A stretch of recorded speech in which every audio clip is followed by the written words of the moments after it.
Kill them. All 4 of them. Leave nothing behind. Richard Voss pressed his boot onto the wounded SEAL's chest, the man gasping, bleeding into the desert sand, and spoke into his radio without even looking down. Seal both exits. Cut their communications. When the ammunition runs out, finish all 4 of them. He stepped over the dying man like he was stepping over a rock.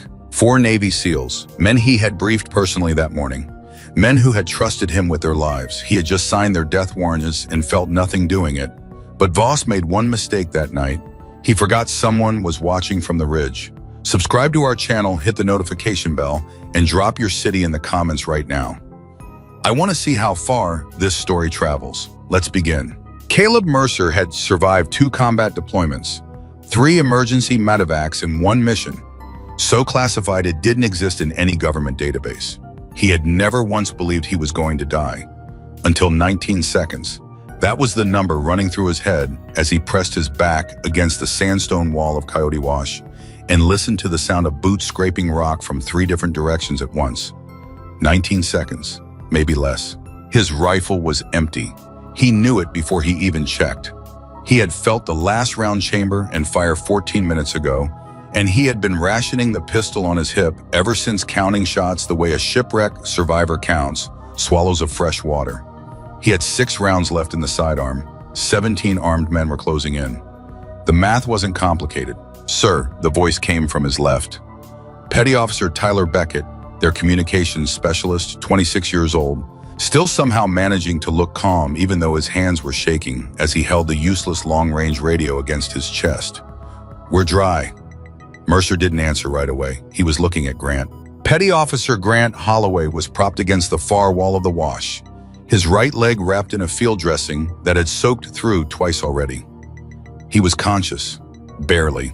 His face had gone the gray color that Mercer had learned to recognize over years of training, the color that meant a man was burning through his reserves, running on willpower alone, a car pushing toward empty on a desert highway with no gas station in sight.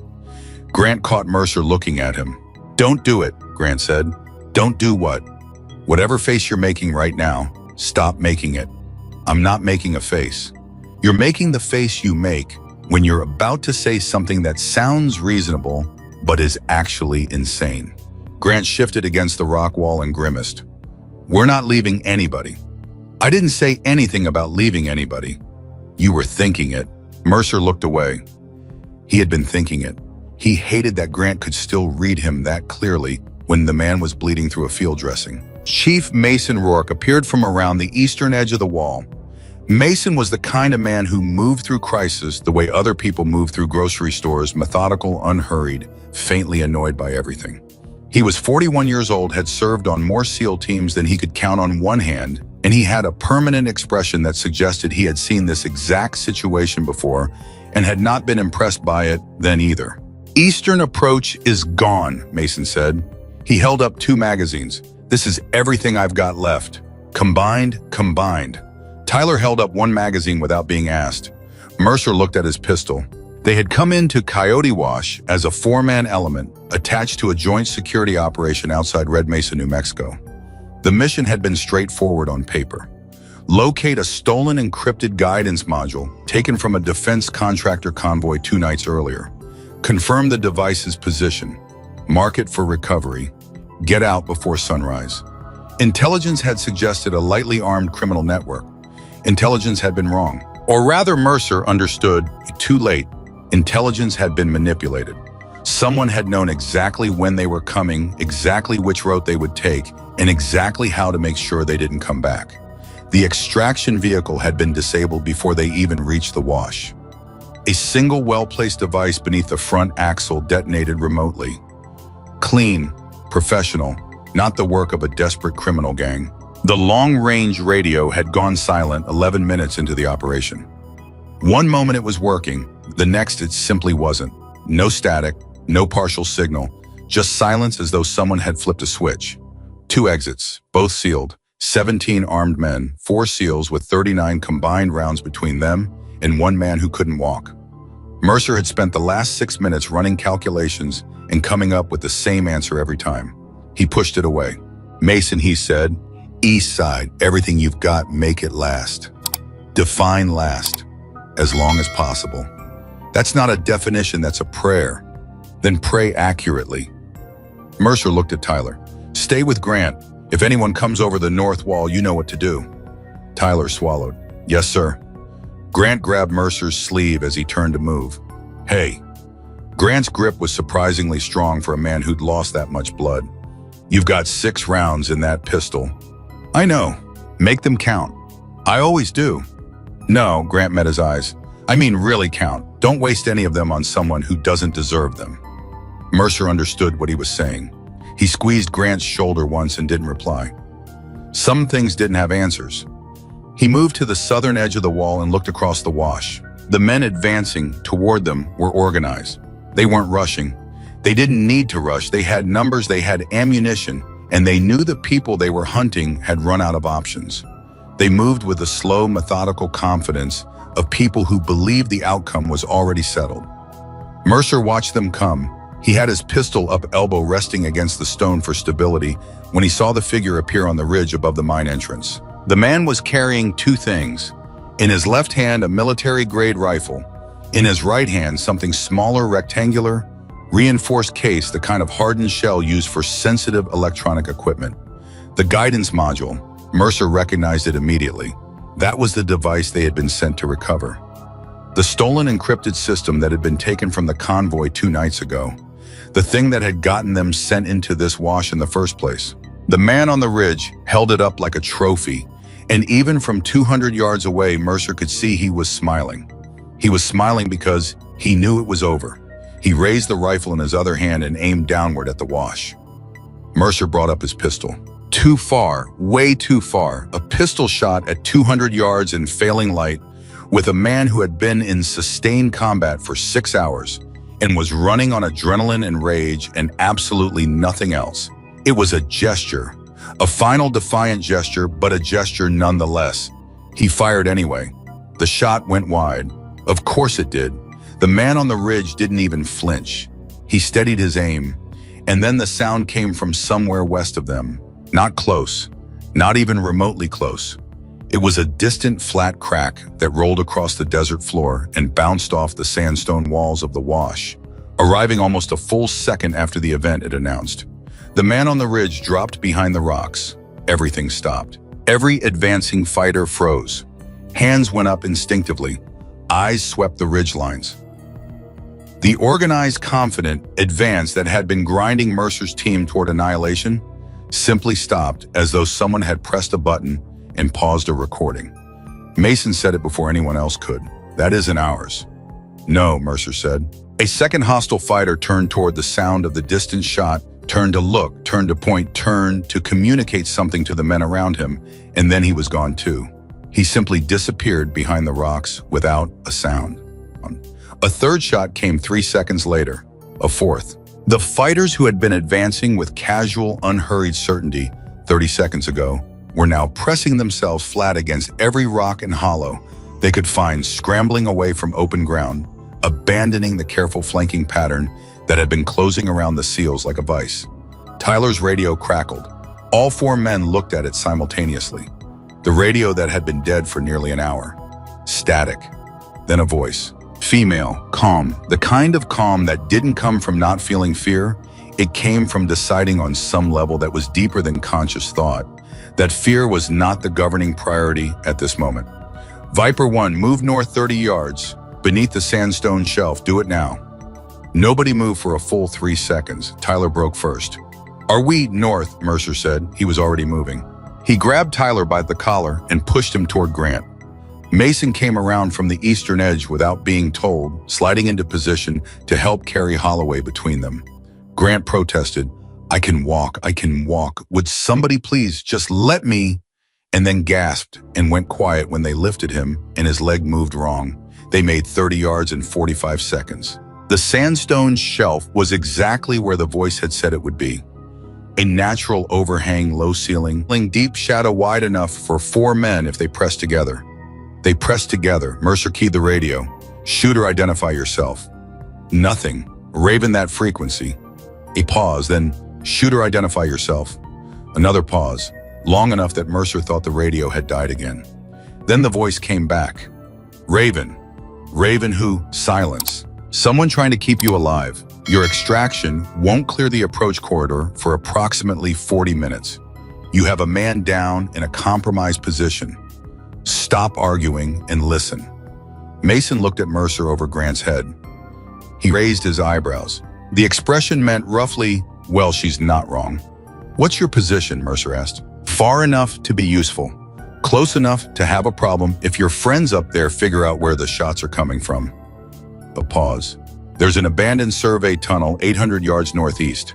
You can hold there and maintain enough cover for the helicopter to reach you without taking fire. And if we don't go to the tunnel, then I spend the next 40 minutes doing geometry problems I'd rather not do. And eventually your friends will figure out where I am and then you'll have a different problem. What problem is that? The problem of being saved by someone who isn't there anymore. Mercer looked at Mason again. Mason shrugged. It was the kind of shrug that communicated I have objections, but they are all theoretical and theory has not been going well for us this evening. They went to the tunnel. Moving Grant was slow work. He was heavier than he looked. All SEALs were. It was the kind of density that came from years of a very specific kind of physical training, and the terrain between their position and the survey tunnel was not designed with wounded personnel in mind. Loose rock, uneven ground. 3 places where the wash narrowed to a passage barely wide enough to move through sideways. Raven's voice guided them through every one. Left, watch the drop. There's a shelf 2 feet below your feet on the left side. Stop, wait 10 seconds. 2 men on the ridge above you, wait for them to pass. Move now, northeast, faster. She was watching everything. She had line of sight on threats. They couldn't see positions, they couldn't assess angles, they couldn't calculate. She was treating the battlefield like a chessboard that only she could fully see, and she was moving pieces with the unhurried precision of someone who had done this many times before.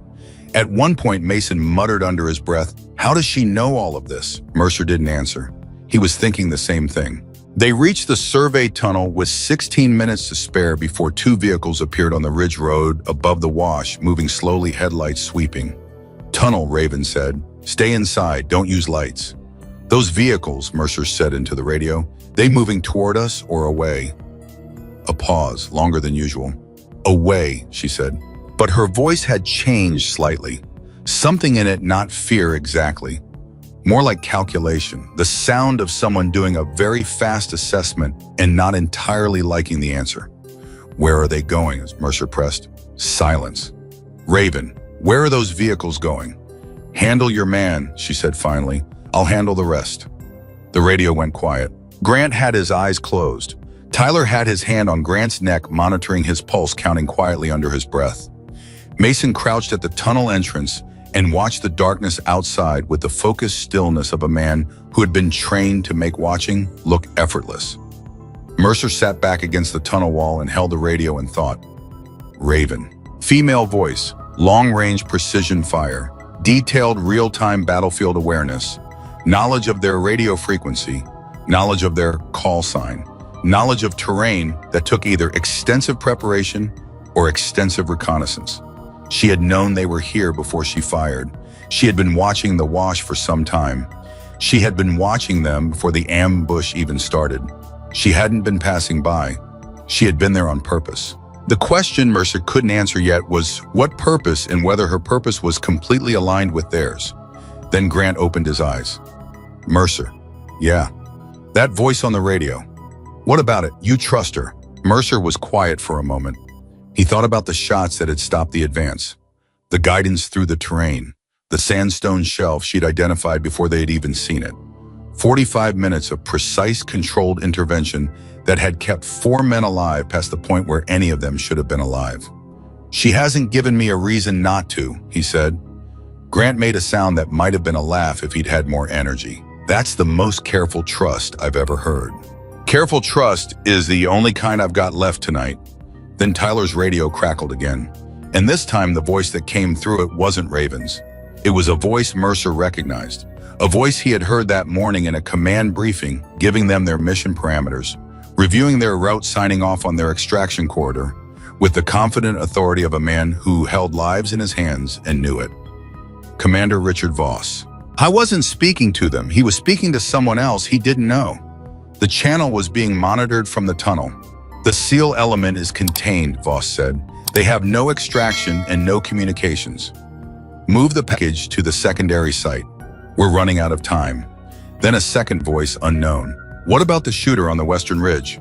A pause. Find her, Voss said. She's alone out there. She can't be that hard to remove. The channel went dead. Mason turned slowly from the tunnel entrance. He looked at Mercer. Nobody said anything for a long time. Tyler was the first to speak, and his voice was very quiet and very controlled, the way voices get when a person is working very hard, not to let what they're feeling change what they're saying. Voss sent us in here. Mercer said nothing. He knew, Tyler continued. He approved the route. He confirmed the wash was clear. He told us. I know what he told us. He set us up. I know. Another silence. Mason said, so who is she? Mercer looked at the radio. Someone who knew what Voss was doing, he said slowly. Someone who was already watching. Someone who was already here. Which means she didn't save us by accident, Mason said. No, Mercer agreed. She didn't. Which means whatever she knows, whatever she's been watching, it's bigger than tonight. Mercer nodded. He keyed the radio. Raven. Static. Raven, come in. Longer silence. Long enough that Mercer felt something cold settle in his chest. Then her voice came back, slightly different now. There was something in the background, a change in the sound of her breathing, the barely perceptible adjustment of someone who was moving while they talked. I'm here. I heard Voss. A pause. I know. How long have you known? Another pause. This one wasn't hesitation. It was the pause of someone deciding how much to say and understanding that the calculation had just changed. Long enough that I was here before you arrived, she said. You were watching us come in. I was watching the operation. Why didn't you warn us? Silence. Raven, Mercer's voice dropped. Why didn't you warn us before we walked in there? When she answered, her voice was flat and controlled in the way that people's voices get when they're saying something that costs them something to decide. Because my orders were to observe and document, not to intervene, not to communicate with your element, not to compromise the investigation. A pause. I requested authorization to warn you. I was denied. Twice. Tyler made a sound. Mason turned back to face the tunnel entrance. Mercer sat with that information for a moment. He sat with the image of his team walking into that wash while someone a mile away watched through a scope and waited for authorization that never came. He sat with the image of Grant going down, of the radio dying, of 17 men closing in. And then he thought about the moment she had fired anyway. Raven, he said. Yeah. Thank you. A very long pause. Don't thank me yet, she said. 3 vehicles just left the mine. They're not heading toward the wash. Her voice changed, that same subtle recalculation, that same assessment tone. They're heading toward my position. Everything shifted. Mercer was on his feet before she finished the sentence. How far? 15 minutes, maybe 12 if they know the road. Can you relocate? Working on it. A pause. There's a problem. What problem? Voss is at the mine. I can see him. He's not running. Another pause. He's supervising something. There are men working around the entrance. Cables, equipment. Her voice tightened slightly, just enough. He's going to destroy it. Destroy what? Everything inside. Records, computers, communications, evidence. Her breathing was slightly faster now. If he destroys that facility, this whole network disappears. Voss walks away. Everyone walks away. Mason turned from the entrance again and looked at Mercer. This time his expression was different, complicated.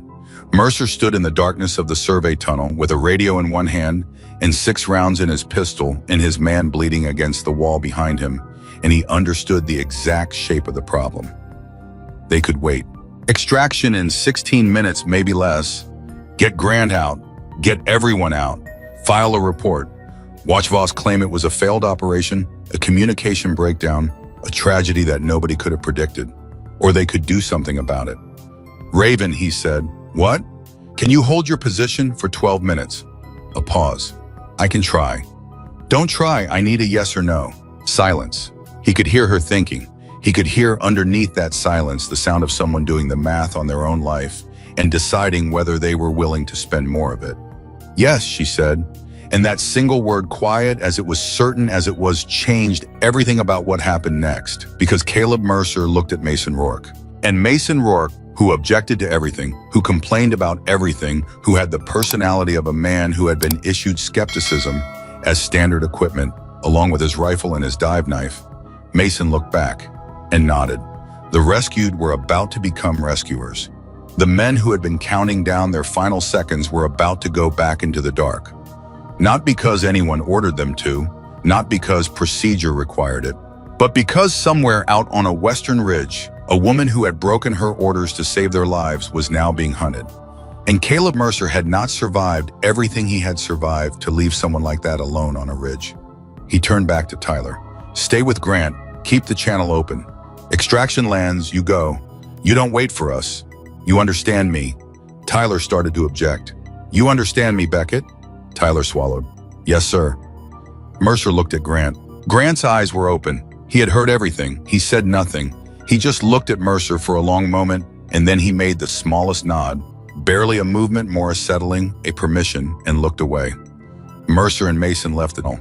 The desert was dark and vast and completely indifferent to everything that was about to happen inside it. Somewhere to the west, a mile away, a woman was moving through gullies with 3 vehicles behind her carrying evidence of a betrayal that could still be erased if the wrong thing happened in the next 12 minutes.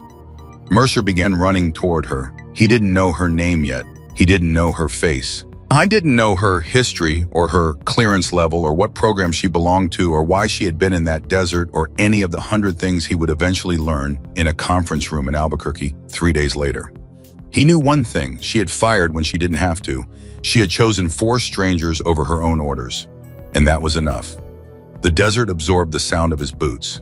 Above him, stars scattered across a sky so clear and so enormous, it made everything below it feel small and urgent and fragile and exactly worth fighting for. And somewhere ahead of him in the darkness, the rifle cracked again. She was still there. She was still fighting. And Caleb Mercer ran harder. Evelyn Cross had been lying still for 16 hours. Not mostly still, not relatively still, completely still in the way that only people who have trained their bodies to override every basic human instinct can manage the kind of stillness that looks from a distance like a patch of desert that has always been there and always will be. She was positioned beneath a layer of stone-colored camouflage netting on the western ridge. Her precision rifle rested against a natural rock support she had identified 3 days earlier during her initial site survey. Her water was rationed. Her movements were minimal. Her breathing was controlled to the point where if you had been standing 10 feet away from her, you would not have known she was there. She had watched the sun rise over Red Mesa that morning. She had watched it cross the sky. She had watched it begin to fall. And she had watched Commander Richard Voss's carefully constructed murder play out in real time through her $800 optic, while her radio sat silent beside her left hand, waiting for an authorization that never came. 31 years old, former competitive long-range shooter who had represented her state in national championships at 19, 20, and 22. Current reconnaissance specialist attached to a compartmentalized Department of Defense evaluation program that did not appear on any standard organizational chart, and whose existence, if you asked the right people in the right rooms, would be met with polite and absolute denial. Call sign, Raven. Her real assignment had nothing to do with Caleb Mercer's team. She hadn't even known a SEAL element was operating on the range until she'd watched their vehicle enter Coyote Wash 6 hours earlier and felt something drop in her stomach, the cold, specific feeling of watching a door close on people who don't know it's closing. She had been tracking the Red Mesa network for an entirely different reason. For 6 months, federal investigators had been working a quiet, ugly problem. Someone with legitimate access to the restricted range, someone with security clearances schedule access patrol routes. The kind of insider knowledge that took years to accumulate had been feeding information to outside parties. Not careless information, precise information. The kind that moved convoys into ambush and kept surveillance teams looking the wrong direction. Evelyn's unit had been tasked with identifying the leak before it could be plugged from the inside. The critical word in her orders was before. Before anyone inside the command structure knew the investigation existed. Before whoever was selling information could detect the heat and disappear. which meant no contact, no communication with active elements, no intervention that could signal to the network that someone on the outside had figured out the inside. She had watched Grant Holloway go down at 4:47 in the afternoon. She remembered the exact time because she had looked at her watch when it happened.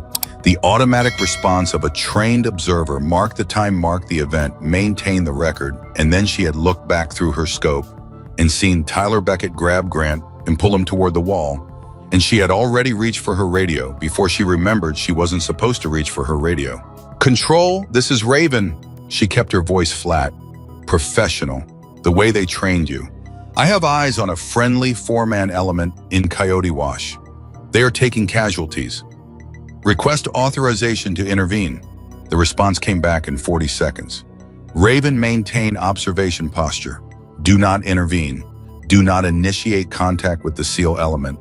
She put the radio down. She looked through her scope. She watched Mason Rourke take a position at the eastern edge of the wash and begin carefully, methodically burning through his final magazines. She watched Tyler Beckett fight with a radio that someone had made sure would never work. She watched Caleb Mercer count his ammunition and come up with a number that wasn't enough. And then she picked up her radio again. "Control, Raven, requesting reconsideration. Friendly element is surrounded. Communications are down. Extraction is not possible. They will not survive without immediate support. Request authorization." The response this time took 20 seconds. "Denied. Maintain your position. That is a direct order." She set the radio down again. She pressed her forehead against the stock of her rifle for exactly 3 seconds. 3 seconds where she was not a reconnaissance specialist, not an asset, not a call sign, just a woman lying on a ridge, watching 4 men run out of time while a voice in her ear told her to keep watching. Then she lifted her head. She thought about her brother Daniel. Marine Staff Sergeant Daniel Cross had died during a training exercise 8 years earlier. Not in combat, not in some dramatic firefight.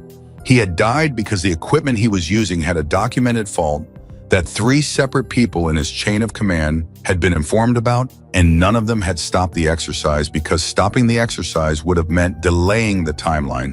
And the timeline was not flexible, and a man's life turned out to be more flexible than the timeline. She had been 23 years old when she got the call. She had spent the 8 years since then working in the kind of environments where the rules existed for good reasons. She understood that she believed that she had signed her name to that belief in multiple classified contexts, but also working with a principle that had never left her since the day she found out her brother died because somebody followed the procedure instead of following their conscience. A rule exists to protect people. The moment protecting the rule becomes more important than protecting the people, something fundamental has broken down. She looked through her scope. Mercer had his pistol up.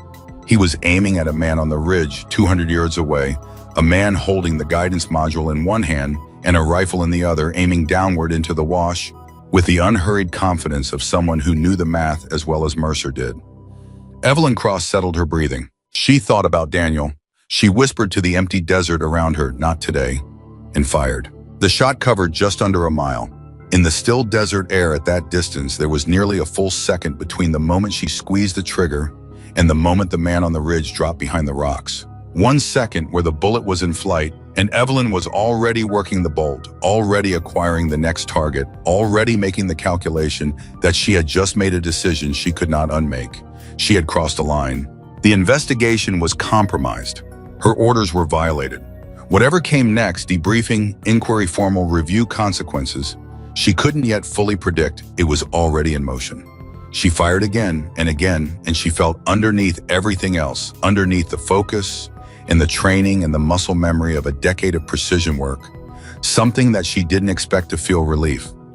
The specific, complicated relief of a person who has stopped fighting with themselves. She had made the decision. The decision was made. Whatever it cost her, she would pay it. Right now, there were 4 men in a wash who needed to get out of it.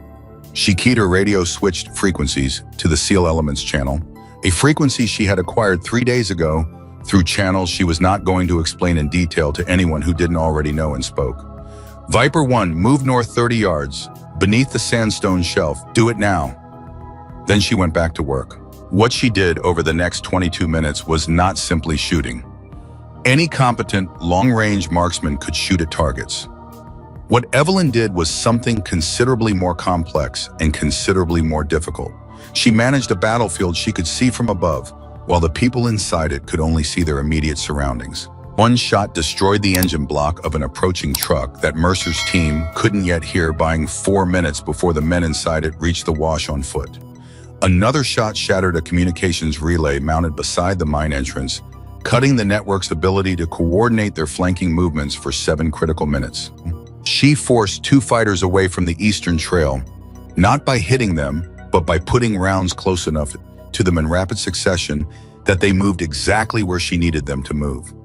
Opening a corridor northeast toward the survey tunnel, she was not reacting to the battlefield. She was rewriting it. Mercer figured it out somewhere around the 3rd deliberate miss. He recognized what she was doing not from any briefing or training exercise, but from the bone-deep pattern recognition that develops in people who have spent years thinking about how to move through hostile terrain. She was building them a road. "She's making us a corridor," he said. Mason stared at the western ridge with an expression that was as close to impressed as Mason ever got, which was not very close. "You sure it's a she?" "Note," Mercer said. "Then yes."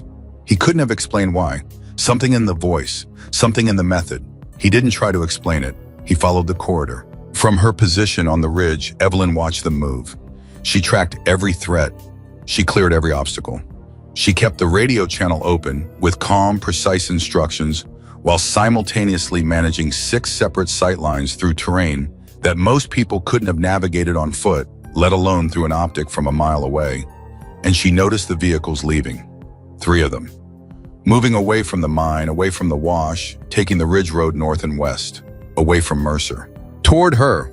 She tracked them for 45 seconds, calculating speed and road condition and distance, and came up with a number she didn't like. 12 minutes, maybe 10. She noted it, filed it, kept working, and then she swung her scope back toward the mine entrance and saw Richard Voss for the first time that night. She had suspected him for weeks. She had built a circumstantial case that was solid enough to interest federal investigators, but not yet solid enough to move on. She had names, dates, communication patterns, the kind of evidence that tells a story but needs a centerpiece to become a prosecution. What she saw at the mine entrance gave her the centerpiece. Voss was standing near the main shaft in civilian tactical clothing, directing men who were moving equipment, cables, boxes, what looked like electronic components with the focused efficiency of someone running a checklist. He was not panicking. He was not rushing. He was doing what competent, experienced people do. When a plan encounters an unexpected variable, he was adapting. He had heard the shots. He knew something had gone wrong with the ambush. He was cutting his losses and preparing to eliminate the evidence. If that facility went down, the network survived. Voss walked away. The 4 Americans who had just nearly died for his convenience became a footnote in an incident report, and the man who sent them there sat at a desk somewhere and accepted condolences and moved on. Evelyn reached for the recording system attached to her optic. She activated it and kept it running. She didn't know yet exactly how she was going to use what she was recording. She didn't know how tonight was going to end, what shape the aftermath would take, who would be in what room asking what questions. But she understood with complete clarity that what she was watching through that scope was the kind of thing that needed to be preserved. Then her radio crackled. Mercer's voice. "Raven, come in." "I'm here." "I heard Voss." She had expected this. Tyler had managed to restore intermittent communication in the channel Voss had used for his transmission, overlapped with a frequency they could have intercepted from the tunnel if the conditions were right. "I know," she said. "How long have you known?" She gave him the honest answer, the one that cost something to say. "Long enough that I was here before you arrived." There was a silence on the other end. She could hear him processing it. She had been there, she had known, and she had not warned them. "Why didn't you warn us?" Mercer's voice was controlled, but there was something underneath it. Not anger exactly. The sound of a man carefully not letting himself feel something until he'd decided what to feel. "My orders were to observe and document," she said. "Not to intervene, not to contact your element, not to compromise the investigation." She paused. "I requested authorization to warn you. I was denied. Twice." Another silence. Longer. She let it sit. She didn't try to fill it or soften it or explain it further. The silence was his and he was entitled to it. "Raven," he said finally. "Yeah, thank you." She almost said something dismissive, something efficient and professional and deflecting. Stopped herself. "Don't thank me yet," she said. "3 vehicles just left the mine. They're heading toward my position." That changed the tone immediately. "How far? 12 minutes? Maybe 10. Can you relocate?" "Working on it." She was already mentally mapping her options. The ridge she was on offered 3 withdrawal routes. 2 of them were exposed. One of them was viable but slow, too slow if the vehicles knew the terrain. "There's a problem." "What problem?" "Voss is preparing to destroy the facility." She kept her voice even. "Factual. If he takes that mine down tonight, every piece of evidence inside it disappears. Records, communications, financial transactions. The entire network goes dark." She let that sit for exactly 1 second. He walks away clean. The silence this time was different. It had weight. "And you're recording him right now," Mercer said. It wasn't a question. "Everything I can get." "That recording doesn't mean anything if you can't get it out." "I know. And you've got 6 men in vehicles coming at you from the north." "I know that too." A pause. "Raven, can you hold your position for 12 minutes? She looked through her scope. Voss was still at the mine entrance. The vehicles were still on the road. Her shoulder was starting to ache from the hours in position, a dull, deep ache that hadn't risen to pain yet but was moving in that direction. She did the math. Not the tactical math, the other math, the kind that doesn't involve distances and angles and wind conditions, but involves something harder to calculate and harder to falsify, the honest accounting of what a person is willing to spend and what they're not. She had already broken her orders. She had already crossed the line. The investigation she had been protecting for 6 months had already been compromised the moment she fired her first shot. There was no version of tonight where she came out of this without consequences. So the question was not whether to protect herself. That ship had sailed the moment she whispered "not today" to an empty desert. The question was whether tonight would mean something. "Yes," she said. She heard movement on the channel. Mercer and Mason getting to their feet in the tunnel. She heard Tyler start to object and Mercer cut him off. She heard Grant say nothing, which told her more than anything Grant could have said. And then she heard Mercer's voice one more time, low and certain, aimed at no one in particular, and everyone simultaneously. "Move," she went back to work. The next 11 minutes were the most demanding of her professional life, and her professional life had not been short on demanding minutes. She managed Voss through her scope while simultaneously tracking the 3 vehicles on the northern road, while simultaneously maintaining enough awareness of the wash below to know when it had gone fully quiet, the specific silence of a battlefield where the fight has ended and something else has begun. The vehicles were faster than she had calculated. At the 8-minute mark, she realized they had taken a shortcut. She hadn't accounted for a maintenance road that didn't appear on the survey maps she'd been working from, visible only to someone who knew the terrain from the inside, which meant someone had told them exactly where to look. Voss. She had 90 seconds, maybe less, before the lead vehicle reached the base of the ridge below her position. She made 3 decisions in rapid succession. She would not run directly away. The open ground behind her ridge was exposed, and a vehicle could cover it faster than she could on foot. She would use the terrain against them, the same way she had used it against the fighters in the wash. And she would keep the recording equipment running for as long as physically possible, because right now the recording was the most important thing she was carrying. More important than the rifle. More important than herself. She broke her hide position, 12 seconds to collapse the netting, secure the recording equipment, sling the rifle, and move laterally along the ridge instead of retreating from it. Below her, she could hear doors opening, voices, commands in a terse, functional shorthand. They were organized. She gave them that. She moved through a series of dry gullies she had identified during her initial site survey, using the terrain, the way she always used terrain, not as an obstacle, but as a tool, as a series of choices that her pursuers would have to make incorrectly while she made them correctly. She was fast. She was also exhausted in the specific way that 16 hours of controlled stillness, followed by sustained acute stress, produces in a human body a deep exhaustion that lives in the muscles and the eyes and the fine motor control, the kind that makes everything slightly harder than it should be. Her left shoulder caught a rock shelf in the second gully, and she went down hard on one knee. Pain spiked up through the joint. She was back on her feet in 2 seconds, but the shoulder was already changing from ache to something sharper, something that was going to require attention. She didn't currently have time to give it. She kept moving. Behind her, a flashlight beam crossed the top of the ridge she had just vacated. Then another. Voices escalating in pitch. They had found her position.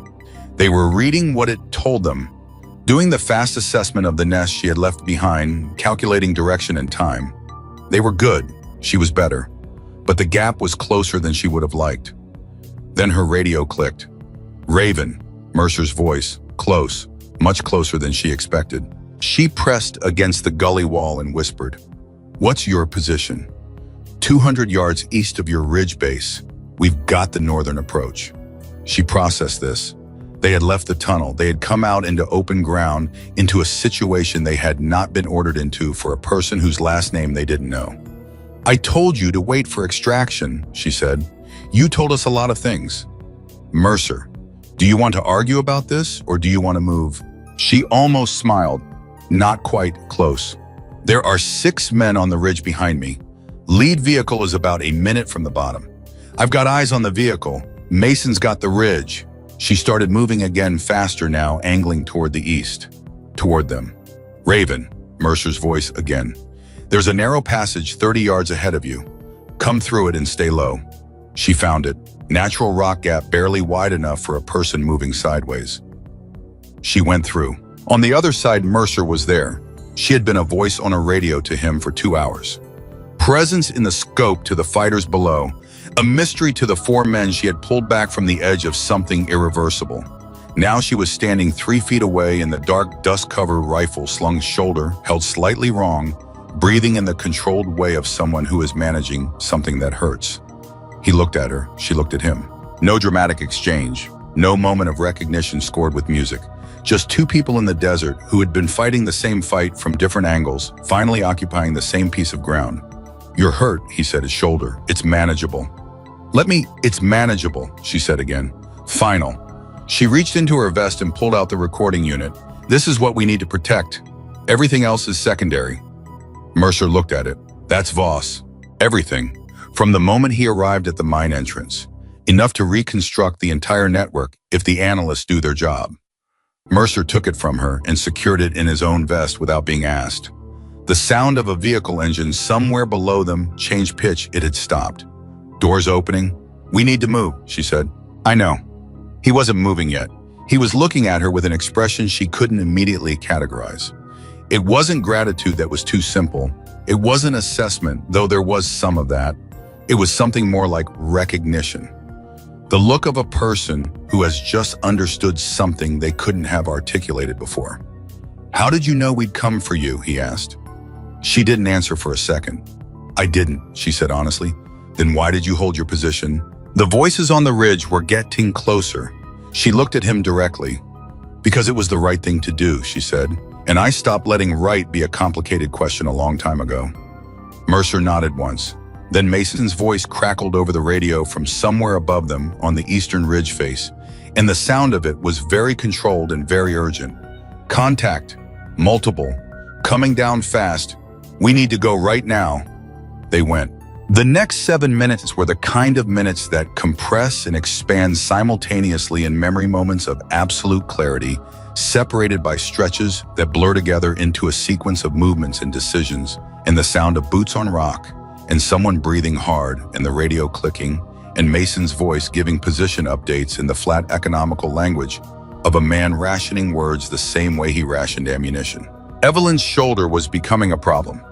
Not a crisis, not yet, but the passage through the rock had done something to the joint that the terrain of the next 7 minutes was not helping. And by the time they reached the secondary position, Mercer had identified she was using her left arm less and compensating with her right in ways that were going to catch up with her. She didn't mention it. The 6 men from the vehicles were spread across the ridge above them in a search pattern that was, she had to admit, reasonably well organized. They were using flashlights now, which told her they were prioritizing speed over concealment, which told her they were working against a deadline. Voss's deadline, the mine. He's going to blow it, she said. We don't have long. Mercer looked at his watch. Extraction is 7 minutes out. If he detonates before extraction arrives and secures the site, I know. Mercer's jaw tightened. I know. The recording I have is evidence, but the physical evidence inside that facility is the case. She looked at him. The computers, the financial records, the communications equipment, that's the proof that doesn't depend on my testimony. That's the thing that closes every door Voss might try to walk through. You're saying we need to stop the detonation. I'm saying someone does. A silence. Mason appeared beside them, materializing from the dark, with the unnerving quiet that Mercer's team seemed to manage as a matter of basic professional courtesy. 6 hostiles upper ridge moving south, Mason said. We've got maybe 4 minutes before they have eyes on this position. Mercer looked at Evelyn. Can you still shoot? She looked at her shoulder. She looked at her rifle. She did the honest assessment that she had been trained to do, and that she did now with the same clarity she brought to everything. No ego, no wishful thinking, just the facts laid out plainly in her own mind. I can't make a precision shot at distance with this shoulder, she said. Not reliably. Can you make a close shot? Define close. Mercer looked toward the mine. He looked back at her. The detonation equipment, he said slowly. Voss won't be holding the trigger himself. He'll have a remote unit, if we can see it. I need to be on the ridge above the compound, she said. She already knew. She had already done the geometry the moment he started the sentence. Your shoulder. I said I can't make a precision shot at distance, she said. I didn't say I couldn't make a shot. Mercer looked at her for a long moment. Mason said from behind him quietly, She's going to go with or without your permission, Lieutenant. You know that. Mercer said nothing, because Mason was right and they both knew it. Evelyn Cross had not driven herself to this ridge, held her position for 16 hours, violated a direct order, broken her cover, been hunted across hostile terrain with an injured shoulder, and handed over her recording to a man she met 40 minutes ago. She had not done any of that in order to watch Richard Voss press a button and make it all disappear. She had one more shot left in this night. She intended to make it. Get me to that ridge, she said. I'll do the rest. Mercer looked at her. Then he looked at Mason. Then he keyed his radio and started talking to the approaching extraction team, changing the landing zone, changing the timeline, changing everything about the plan in ways that were going to require explanations he didn't have time to give right now. Above them, the flashlight beams were sweeping closer. Below them at the mine entrance, a man in civilian tactical clothing checked his watch and picked up a remote detonation unit. And Evelyn Cross checked her rifle one last time, set her jaw against the pain in her shoulder, and began moving toward the last ridge of the night. She was not done. Not even close. The climb took 4 minutes and cost Evelyn more than she let on. Every time her left hand reached for a grip above her, the shoulder sent a white spike of pain down through her arm that she absorbed, the way she absorbed everything, difficult quietly, completely, without letting it reach her face. Mercer was behind her. Mason was above. Neither of them needed to see her working through it. What they needed was to arrive at the top of that ridge with a functioning team, and a functioning team required everyone to carry their own weight without making it someone else's problem. She reached the crest at 9:14 p.m. and pressed herself flat. Below the compound was lit, work lights around the mine entrance. Voss had stopped pretending this was covert. He was in full operational mode now. Men moving equipment cables running from the shaft entrance toward a central staging point. The organized efficiency of a man who had done contingency planning and was now executing it. Evelyn counted 11 people in the compound. She found Voss in 4 seconds. He was standing near the eastern edge of the staging area talking to someone she couldn't identify, one hand in his jacket pocket. The remote unit had to be. The way his hand kept returning to that pocket, checking, confirming the unconscious reassurance of someone holding something they consider the solution to all their current problems. I see him, she said quietly. Mercer was beside her now. Breathing controlled, looking at the same compound through a much smaller set of field glasses. Remote unit, right jacket pocket, he keeps touching it. Range. She calculated. Wind angle, her shoulder, the rifle, the specific demands of the shot she was describing. She had made harder shots in better condition. She had also made easier shots in worse condition. Tonight she was working with a combination of factors that she was going to have to be very direct with herself about. 340 yards, she said. Angled. He's partially concealed by the equipment staging. But the remote unit, it's in his pocket. I can't shoot what I can't see. So we wait. We wait, she confirmed. Mason appeared on her right, settling into position with the economy of movement. That was simply how Mason existed in the world. Extraction is 6 minutes out, Mason said. They're holding 2 kilometers south waiting for our signal. 6 minutes, Mercer repeated. He looked at the compound. He looked at Evelyn. How long before those charges are ready? Based on what I'm watching, she studied the activity below the pace of it, the body language of the men working. Maybe 8, maybe less. So we have 6 minutes before extraction and the charges are going off in 8. Yes, that's not enough time. No, she said, it isn't. A silence settled between the 3 of them on the ridge. Not a comfortable silence. The kind of silence that arrives when a group of people has simultaneously arrived at a conclusion that none of them wants to say first. Mason said it. We delay the extraction. Grant needs medical attention, Mercer said immediately. Grant is stable. Tyler has him. He's been stable for 2 hours. Stable isn't the same as fine. I know that, Mason said. I also know that if that mine goes down, everything we did tonight means nothing. 4 people almost died, and the man who planned it walks away and does it again to someone else. He looked at Mercer directly. The look of a man who has been in enough situations to have stopped pretending they were simple. Your call, Lieutenant, but that's the math. Mercer's jaw was tight. He was looking at the compound, but Evelyn could tell he wasn't seeing the compound. He was seeing the tunnel. He was seeing Grant's face in the dim light, that gray color, the blood-soaked feel dressing the grip on his sleeve. She understood the weight of it. She had put herself in this position by choice on her own terms with full knowledge of the consequences. Grant hadn't chosen this. Grant had walked into a briefing that morning and trusted the information he was given and gone where he was told to go and ended up bleeding in a desert tunnel because a man in that compound below them had decided his life was an acceptable cost. What do you need? Mercer asked her. I need him to take the unit out of his pocket, she said. The moment I have a clear view of it, it's done. And if he doesn't take it out before he uses it, then I need to put him down before he can press anything. She said it the way it needed to be said. Flat, factual, without drama. I can make that shot, but it's not clean with this shoulder. I'd rather have the equipment as the target. Mercer nodded slowly. He keyed his radio. Tyler. Tyler's voice came back immediately, tense and alert. Sir. Status on Grant. A pause, brief but full. He's conscious, pale, asking me questions to make sure I'm doing the dressing correctly, which is either a great sign or a deeply annoying one. Despite everything, the corner of Mercer's mouth moved. We're going to push extraction by 4 minutes. Can he hold? Another pause, longer. She could hear Tyler quietly talking to someone, Grant clearly, and then Grant's voice faint but distinct coming through the channel. Tell the lieutenant I've been holding since 4:47 and I'm not stopping now. And tell Mason to stop making decisions about my health. He's not a doctor. Mason beside Evelyn said nothing, but his expression shifted by about 3 millimeters, which for Mason was the equivalent of a full emotional breakdown. 4 minutes, Mercer confirmed. He looked at Evelyn. Whatever happens down there, you have 4 minutes. Understood. She settled behind her rifle. The pain in her shoulder was a fact now, not a variable. She had done her assessment and made her peace with it. The question wasn't whether it hurt.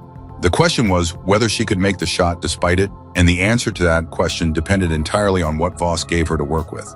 She watched him through her scope. Voss moved to a position near the main shaft entrance and spoke to a man beside him. A quick, sharp exchange, the body language of final confirmation.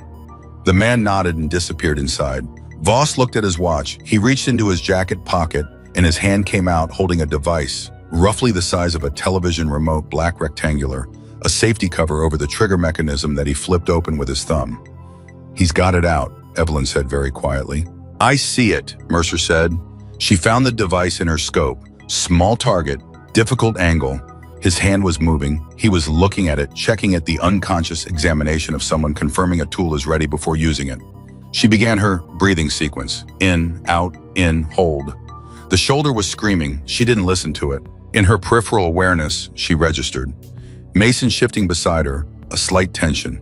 the preparatory adjustment of someone who isn't the one making the shot but understands they are involved in it regardless. Voss looked up from the device. He looked toward the western ridge, the ridge she had vacated 20 minutes earlier. He was looking for her. He knew she was out there somewhere. He knew there was a witness. His expression, even at 340 yards through her optic, was readable calculation. The face of a man determining whether the witness on the ridge was close enough to matter. He decided she wasn't. He looked back down at the device and began lifting it. Evelyn fired. The shot hit the remote detonation unit. At the precise moment Voss's thumb was reaching for the trigger, the device exploded out of his hand, not dramatically, not cinematically, but with the abrupt physical reality of an object being struck by a high-velocity round at close range. It was simply there and then it wasn't, and the pieces of it were somewhere in the dirt around Voss's feet. For 2 full seconds, Richard Voss stood completely still. Then he looked up at the ridge. He couldn't see her. She was too well positioned, too still, too dark against the rock. But he knew exactly what had just happened, and he knew exactly who had done it, and the expression on his face, even at that distance, even through that optic, shifted from calculation to something rawer. He had underestimated her. He had assumed she was contained or running or neutralized by the teams he had sent to the ridge. He had assumed the problem was handled. He had been so focused on the evidence inside the mine and the timeline of its destruction that he had forgotten for those crucial minutes that the woman who had dismantled his ambush was still operational. That was his second mistake. She worked the bolt. She put a round through the cable relay, connecting the detonator system's secondary trigger to the charges inside the shaft. Not through Voss. Not because she could, but because the recording in Mercer's vest and the physical evidence in that mine were worth considerably more to the people who needed to put Richard Voss in a room and keep him there if Voss was alive to testify against himself. And because somewhere under the training and the discipline and the 6 years of operating in places where the rules about these things were complicated, she still believed in the difference between what was necessary and what was convenient. The secondary system went dark. Someone in the compound shouted, then several people. The organized activity of the last 40 minutes dissolved into the rapid, uncoordinated movement of people who have just realized that their controlled situation is no longer controlled. Voss didn't run. She gave him that. Whatever else he wasn't a coward in the physical sense. He stood in the compound and looked at the ridge and at the disabled equipment and at the men around him beginning to lose cohesion, and he did the calculation that she had been watching him do all night, assessing, adapting, looking for the angle. Then the sound came from the south, rotors. 2 aircraft running dark, approaching fast from below the ridgeline. The Federal tactical teams. Mercer had changed more than the extraction timeline when he changed the call. He had also changed the nature of the response from a simple casualty extraction to a secured site seizure. Whatever authority he had used to make that happen, whoever he had talked to in the compressed chaos of the last hour, it had worked. The compound below erupted. Some of Voss's people ran. Some tried to fight. Most of them, when the aircraft came over the ridgeline and the lights came on, and the loudspeakers identified the arriving authority, made the rational calculation that their employer had just lost, and the terms of their personal future depended heavily on the decisions they made in the next 30 seconds. Voss made none of those calculations. I was still standing in the compound, looking at the ridge, when the tactical teams came through the eastern perimeter, and he was still standing there, completely motionless when they reached him. Evelyn watched it through her scope. She watched the moment they put his hands behind his back. She watched the moment the cuffs went on. She watched the moment Richard Voss, who had shaken 4 men's hands that morning and sent them to die that afternoon, was walked toward the waiting aircraft with the same unhurried professional efficiency that he had used for everything else tonight. She lowered her rifle. Her shoulder immediately registered its opinion of the last 40 minutes in terms she couldn't ignore. Mercer was beside her, and she hadn't heard him move. She had been entirely inside the scope, inside the shot, inside the sequence of decisions that had led to this particular outcome on this particular ridge, and his sudden presence beside her was startling in a way she didn't show. "It's done," he said. "Yes. The mine is secure. They're going in now." She nodded. "The recording in your vest," she said. "That needs to go directly to the investigative unit, not through Voss's chain of command, not through any channel he might have had access to." "I know. I mean it. He had people. We don't know who else." "Evelyn." It was the first time he had used her name. She had told it to him during the descent somewhere between the second gully and the passage through the rock, a brief functional exchange that she hadn't thought about until this moment. Hearing it now on this ridge in his voice with the aircraft noise rising from below, it landed differently than she expected. "I've got it," he said. "I understand." She looked at him. I was looking at the compound below where the tactical teams were moving through with practiced efficiency, where the entrance to the mine was now secured and lit, where the evidence that Voss had spent the last 3 hours trying to destroy was still there intact, waiting for the people whose job it was to understand what it meant. "Your team," she said. "Grant. Tyler already signaled. They're bringing the aircraft to the tunnel approach." He paused. "He's going to be okay." She let herself feel that for a moment. Just a moment. The specific relief of knowing that the calculation she had made 16 hours ago, or rather, the calculation she had refused to make, the Grant Holloway was going to a hospital instead of somewhere else. "Your shoulder needs attention," Mercer said. "I know. Now, not later." "Mercer, I watched you make that shot," he said. He turned and looked at her directly. "I watched what it cost you. You're done for tonight. So am I. So is Mason, even though he won't admit it. We're getting on that aircraft." She looked at him. "What happens tomorrow?" she said. Not anxiously, just practically. The question of a person doing an honest accounting. Mercer understood what she was asking. "You violated a direct order," he said. "I know they know. That conversation is going to happen." "Yes. And you do it again." It wasn't a question. He already knew the answer. But she gave it to him anyway, the same way she had given it to the desert 2 hours earlier when there was no one to hear it. "Yes," he nodded once. Not approval exactly. Recognition. Mason appeared from the left side of the ridge, moving with the slightly diminished efficiency of a man who was also well past his physical limit, but was constitutionally incapable of acknowledging it. "Aircraft is ready," Mason said. "Tyler's with Grant at the extraction point." He looked at Evelyn, then at Mercer, then back at Evelyn. "You gonna be able to get down this ridge?" "Yes," she said. "Your left arm says otherwise." "My left arm doesn't get a vote." Mason looked at her for a moment with an expression that was, by Mason standards, remarkably close to something warm. "Fair enough," he said. They went down the ridge. Mercer stayed close to her left side without making a production of it close enough that if the shoulder gave out completely, he was positioned to do something about it, but without the theatrical hovering that would have made her want to demonstrate she didn't need it by doing something inadvisable. She noticed this. She didn't comment on it. The aircraft was a 10-minute walk from the ridge base. By the time they reached the extraction point, Grant was already loaded, and Tyler was standing at the door with an expression of concentrated relief that he was clearly trying to maintain as calm professionalism and not quite managing. He looked at Evelyn. She looked at him. "You're Raven," he said. "Yes." He opened his mouth, closed it, tried again. "I don't know what to say." "You don't have to say anything. You came over a ridge with 6 people behind you and a blown-out shoulder to make a shot that saved everything tonight, and you're telling me I don't have to say anything." "Beckett," Mercer's voice behind her. "Quiet. Get on the aircraft." Tyler got on the aircraft. Evelyn stepped up after him and found a seat across from Grant. Grant's eyes were open. He was pale, genuinely pale, the color of a man who had given a significant amount of blood to a desert that didn't particularly need it. But his eyes were clear and focused and tracking with the purposeful attention of someone who refused to be anywhere other than completely present. He looked at her. She looked back. He said, "I heard the shot from the tunnel." His voice was rough, low, the one that stopped everything. "There were several shots," she said. "I know, I meant the first one." He held her gaze. "I heard it and I thought, whoever that is, they chose us. They didn't have to, but they did." She didn't answer immediately. "I chose what was right," she said finally. "Same thing," Grant said. The aircraft lifted. Below them, Red Mesa fell away, the mine entrance, now lit and secured, swarming with federal personnel. The ridge she had spent 16 hours on. The wash where 4 men had run out of ammunition and time and options. The desert that had been for one long night, a place where someone decided that a rule was less important than a life. Grant was watching her. "Hey," he said. She looked at him.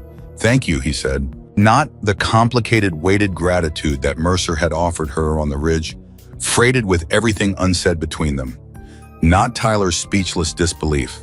Grant's thank you was simple and direct and absolute, the thank you of a man who understood precisely and without embellishment what he was thanking her for. She held his gaze. She said, "Get better." He almost smiled, "Working on it."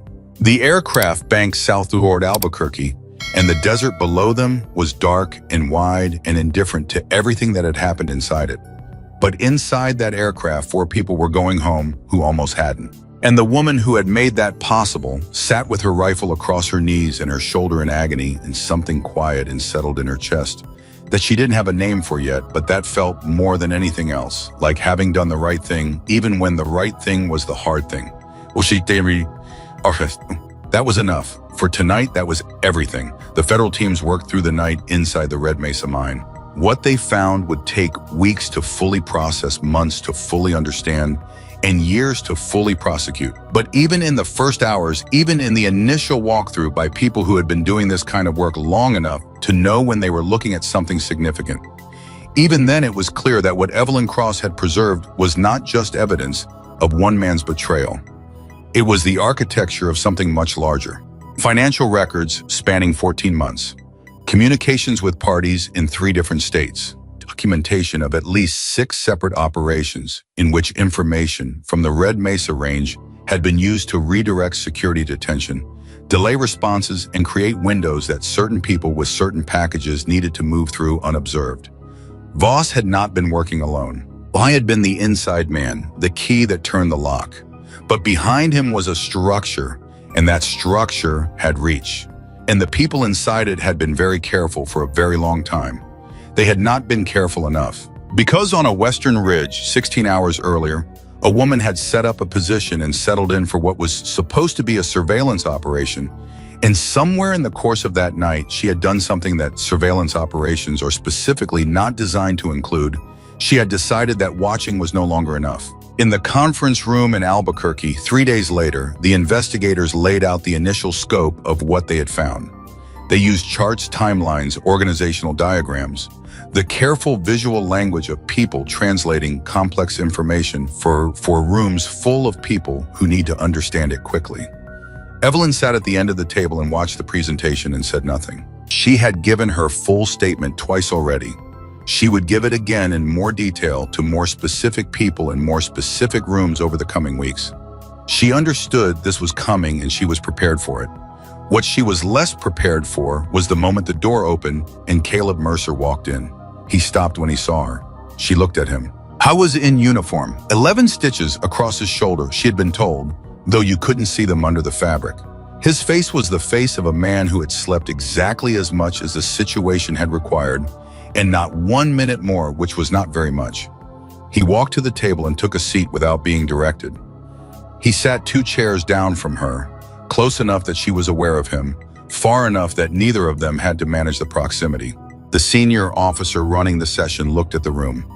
"Before we continue," he said, "I want to address the matter of the unauthorized intervention at Coyote Wash." The room became very still. Evelyn kept her eyes forward. "Specialist Cross," the officer said, "you violated a direct order. You are aware of this." "Yes, sir." "And you understand that regardless of the outcome, the violation of a direct order in an active investigation carries potential consequences?" "Yes, sir." "Do you have anything you'd like to say in your own behalf before we proceed?" She thought about it. Honest answer, no. She didn't have anything to say in her own behalf because her behalf was not the point. She had known that when she fired. She had known it on the ridge. She had known it in the aircraft and in the hospital, and in the 2 days between then and now, and knowing it had not changed anything about whether she would do it again. "I made the decision I made," she said. "I understood the consequences when I made it. I don't have anything to add to that." The officer looked at her for a moment. Then he looked at Mercer. "Lieutenant Mercer," he said, "you were the senior element present. Do you have anything you'd like to add?" Mercer looked at the officer. He looked at Evelyn. He looked back at the officer. "Yes, sir," he said. The room waited. "With respect," Mercer said. "We're sitting here discussing whether she followed procedure because she made sure 4 Americans were alive to participate in this discussion. That's what I'd like to add." Another silence, different from the previous ones. The officer looked at his papers. He looked at the organizational diagram on the wall behind him. He looked at the recording data pulled from Evelyn's optic, which sat in an evidence folder in front of him, and which had, in the last 72 hours, materially changed the scope and trajectory of an investigation that had been stalled for 6 months. He set the papers down. The preliminary determination, he said, is that Specialist Cross's intervention was operationally justified by the presence of imminent threat to American personnel and by evidence that the integrity of the command chain had been compromised. He looked at her directly. That finding does not mean the action was without consequence. It means the consequences will be considered in proper context. Evelyn said nothing. She didn't feel vindicated. Vindication implied she had been uncertain, and she had not been uncertain. She felt the same thing she had felt on the ridge watching the cuffs go on Voss, that it was done, that it was right, that the 4 men across the table from her and the one in a hospital bed in this building were going home. That was the only verdict that had ever mattered. Mercer caught her eye across the table. He didn't say anything. I didn't have to. The preliminary determination from the conference room was not the end of anything. It was, as Evelyn had understood from the moment the officer read it aloud, the beginning of a much longer process that would occupy significant portions of the next several months and touch nearly every aspect of what had happened at Red Mesa from the moment the stolen guidance module left the contractor convoy to the moment Richard Voss was walked to a federal aircraft with his hands behind his back. Investigations of this kind do not move quickly. They are not designed to. They are designed to be thorough, and thoroughness requires time, and time requires patience from people who are not always naturally patient. And that friction produces its own kind of pressure on everyone inside the process. Evelyn felt that pressure every day. She gave her formal statement 4 times in the first 2 weeks. Each session was longer than the previous one, each interviewer more specific in their questions, each line of inquiry drilling deeper into decisions and timelines and communications that she had already described in complete detail, but which required apparently the kind of repetitive verification that made investigators comfortable before they committed their findings to paper. She answered every question. She did not volunteer anything she hadn't been asked because she had been trained in exactly these situations, and she understood the difference between transparency and elaboration. An elaboration in a formal investigative context has a way of creating new questions faster than it answers existing ones. But the 4th session was different. The 4th session introduced a name she had not heard before. A man named Arthur Crane, senior financial analyst, contracted position access to the Red Mesa Range through a consulting arrangement that had been in place for nearly 2 years.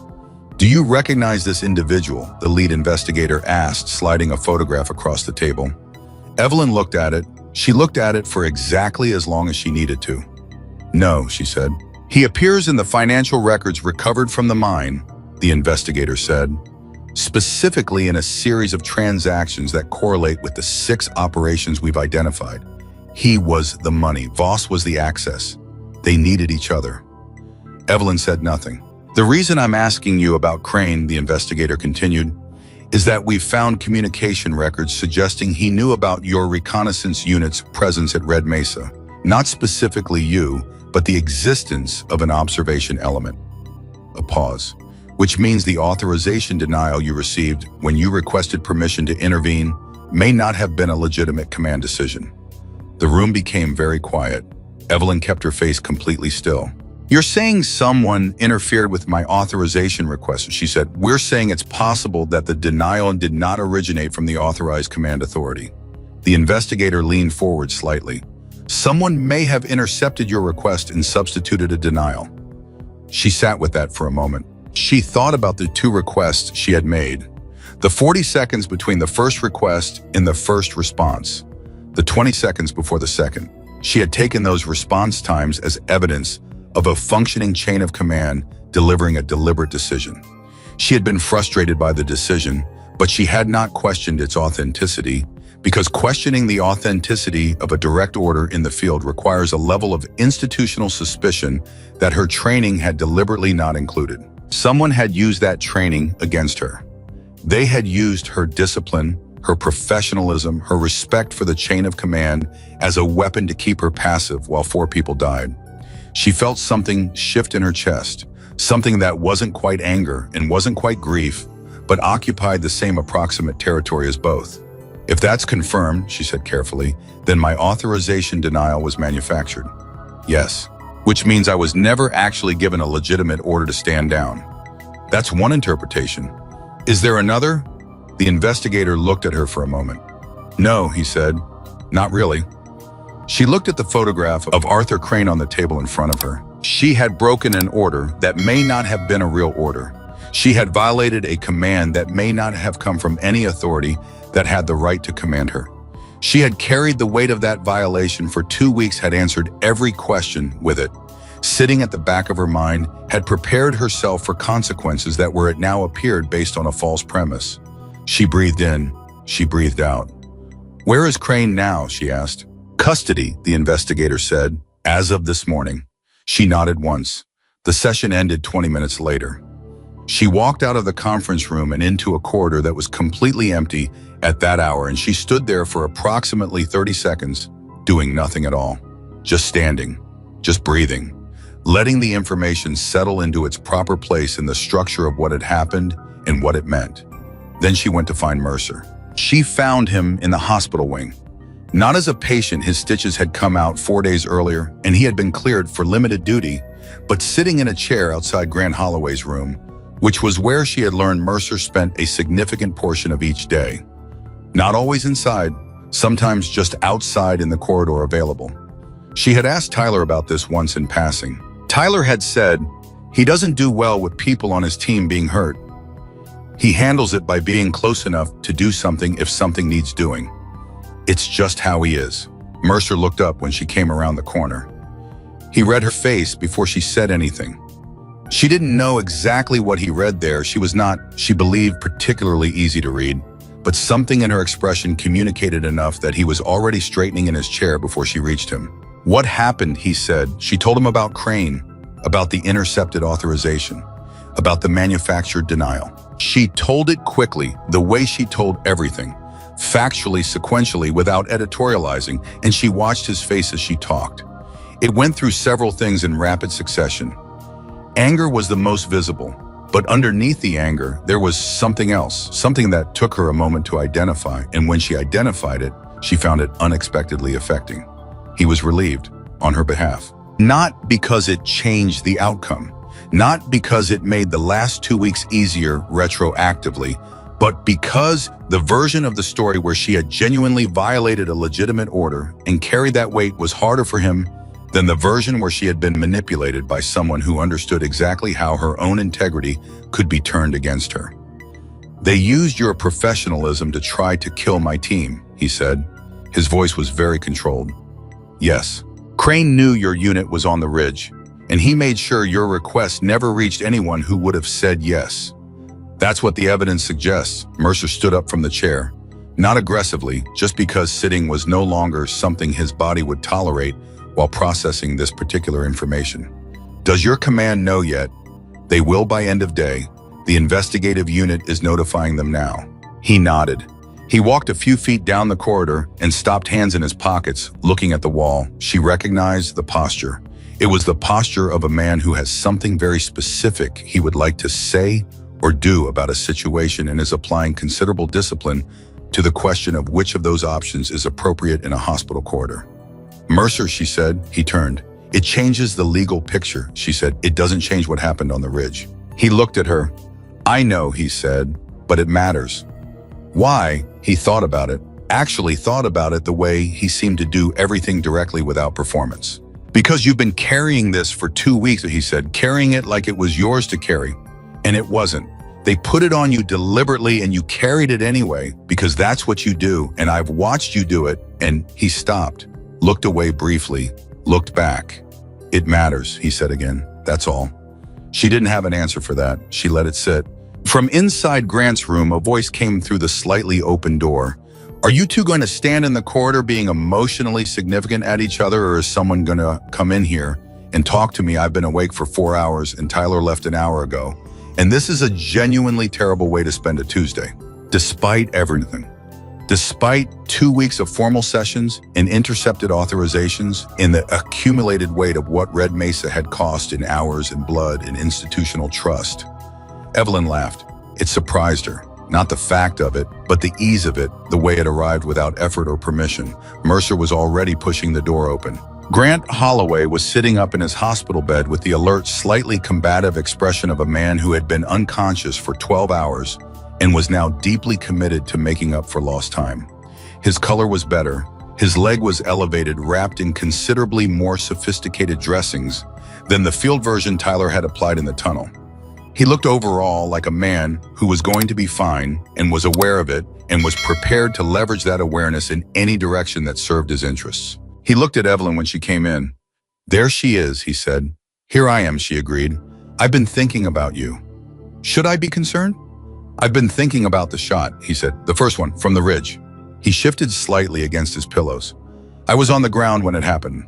I heard it before anyone else because I was already low. And I remember thinking that sound is too far away. Whatever is firing, it's a long way out." He looked at her directly. "How far?" "Just under a mile," she said. He was quiet for a moment. "Just under a mile," he repeated, "with desert wind, moving targets, shooting into a basin with acoustic complications." He looked at her. "Were you scared?" It was not the question she expected. "Not of missing," she said honestly. "Of being too slow." "Being too slow. If I missed, I could adjust. If I was too slow," she paused. "You were running out of time faster than I could miss and recover." Grant nodded slowly. "So you weren't worried about the shot. You were worried about me. I was worried about all four of you. But you'd already watched for a while. You knew we were in trouble, and you were worried about being too slow." He tilted his head slightly. "When did you decide exactly when? What was the moment?" She looked at him. The honest answer was Grant himself. The moment she had watched Tyler pull him behind the wall and seen the blood, and done the instant involuntary calculation of what that blood volume meant for how much time he had, that was the moment. Not a tactical assessment, not a strategic judgment, something more basic than either of those things. Something that had been present in her since long before she could name it. "When I saw you go down," she said. He held her gaze for a long time. "Okay," he said quietly. "Okay." Mercer had found a chair and was sitting in it with the air of a man who understood this conversation was happening correctly, and his role in it was to not interrupt it. "They're saying I'll walk," Grant said, "with physical therapy, full mobility probably in 6 months." "That's what I heard," Evelyn said. "Tyler cried when the doctor told us. He's going to deny it if you ask him." "I know," she said. Mason said good and then left the room for 10 minutes. When he came back, his eyes were red and he said he'd had something in them. "Also accurate," Mercer confirmed from the chair. Grant looked at her steadily. "And you, when you heard?" She thought about how to answer that. She thought about the specific moment 2 days ago in the corridor, when a nurse she didn't know had passed her with a chart and mentioned in passing that the seal in room 14 was being moved to the rehabilitation schedule. The moment she had felt something leave her body that she hadn't realized she'd been holding since the tunnel, since the aircraft, since the ridge. "I was relieved," she said, simply completely without qualifying it. Grant nodded. "Goodman," he said, "because I intend to walk again. And when I do, I'm going to need to shake your hand properly instead of grabbing your sleeve in a tunnel, which is not the introduction either of us deserve." She looked at him. "It was a perfectly adequate introduction," she said. He almost smiled. "You're a terrible liar." "I'm an excellent liar," she said. "I'm just choosing not to use the skill right now." This time he did smile. The investigation entered its formal prosecution phase on a Thursday 6 weeks after Red Mesa. So, the charges against Richard Voss were comprehensive and specific, the kind of indictment that takes federal prosecutors weeks to construct and represents the distilled conclusion of everything the investigative team had assembled from the mine, from Evelyn's recording, from the financial records that tied Crane's money to Voss's access across 14 months of systematic betrayal. Evelyn was listed as a primary witness. She had expected this and prepared for it in the way she prepared for everything, demanding methodically without drama, with the specific focus of a person who understands that preparation is the difference between a thing going right and a thing going wrong, regardless of how much natural ability you bring to it. What she had not expected was the phone call she received the morning before the first formal deposition session. The caller identified himself as the director of the evaluation program she had been attached to at Red Mesa. She had met him once briefly at the beginning of her assignment. He was a precise, careful man in his early 60s who spoke in the measured cadences of someone who had spent decades in environments where imprecise language caused problems. "I want to be direct with you," he said. "Please," she said. "The investigation into the authorization denial has been completed. The findings are definitive. Your request for intervention clearance was intercepted by Arthur Crane through a compromised communication node and replaced with a denial that did not originate from any authorized source within your command structure." A pause. "You were never given a legitimate order to stand down." "I've been briefed on the preliminary findings," she said. "The final findings," he corrected. "As of this morning, definitive, not preliminary." Another pause. "I'm also calling to tell you that the review of your conduct at Red Mesa, the full review, not the preliminary conference determination, has concluded." She waited. "The review board finds that your actions on the night in question were consistent with the operational mandate of your unit, given the compromise of the authorization chain, the imminent threat to American personnel, and the specific evidence you had gathered regarding Voss's role in the conspiracy." A pause. "There will be no disciplinary action." She was sitting at the small desk in her temporary quarters. She looked at the wall in front of her. "I understand," she said. "Is that all you have to say?" She thought about it. "What would you like me to say?" A brief silence. Then, for the first time since she had met him, something in his voice that was not measured or careful. Something that was simply human. "I'd like you to say that you're satisfied," he said, "that it came out right." She thought about Grant in the hospital bed going to physical therapy. She thought about Tyler obsessively testing redundant communication systems. She thought about Mason, who had said good and left the room for 10 minutes. She thought about Mercer on a ridge in the dark, running toward someone he didn't know because she had fired when she didn't have to.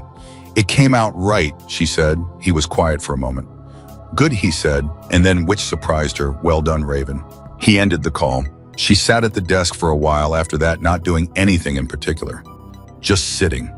The way she had learned to sit from years of operational stillness, not passive, not blank, but present. Fully present in the specific moment without being pulled backward into what had been or forward into what was coming. What had been a ridge, a decision, a shot. What was coming, depositions, testimony. The long institutional process of converting one night's events into permanent record. What was now a small room, a phone call, and the clean, uncomplicated knowledge that the decision she had made in a moment of absolute clarity had been by every measure that mattered the right one. That didn't make her feel vindicated.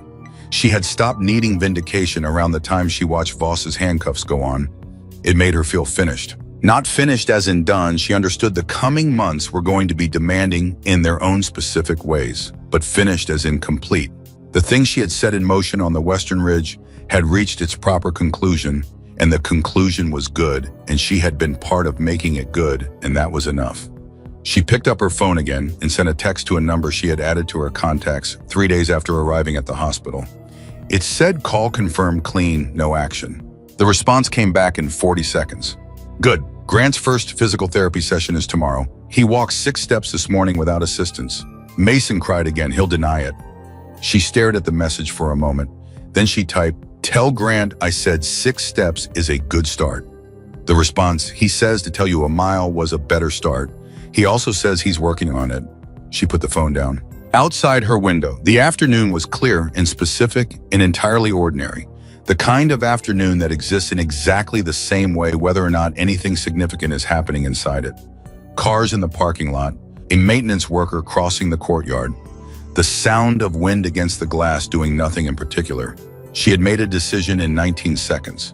Not her 19 seconds, Mercer's. The 19 seconds he had counted down in Coyote Wash before the first shot changed everything. But she had been measuring her own countdown for 16 hours before that.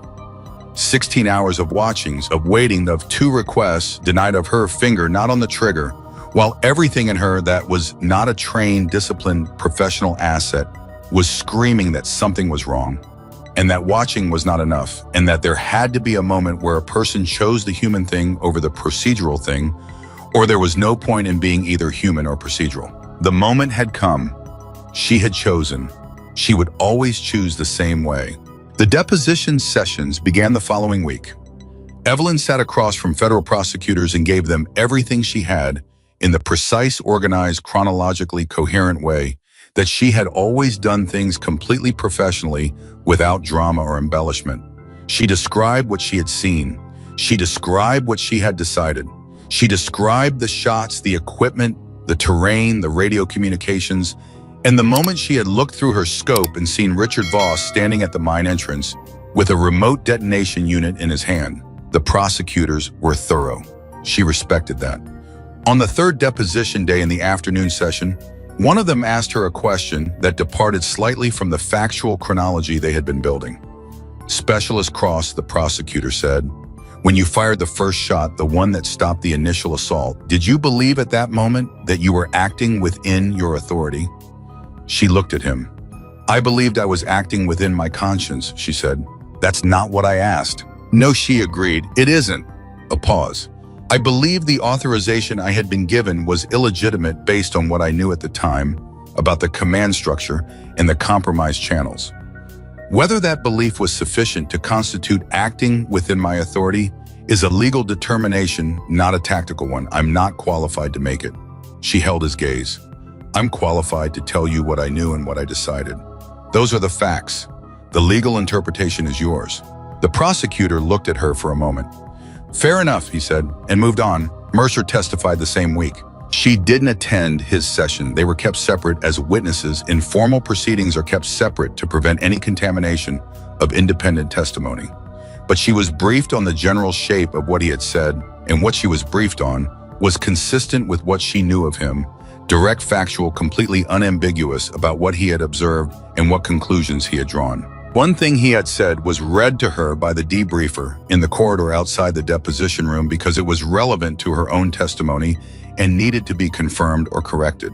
He had said under oath that in his professional assessment, the intervention of the reconnaissance specialist at Red Mesa had been the single most operationally decisive action he had personally witnessed in 12 years of service, and that without it, none of the 4 members of his element would have survived. She confirmed it was accurate.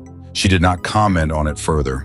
But that evening, sitting in the same small room with the same clear window and the same ordinary courtyard below, she thought about what it meant to have your most consequential decision reduced to testimony.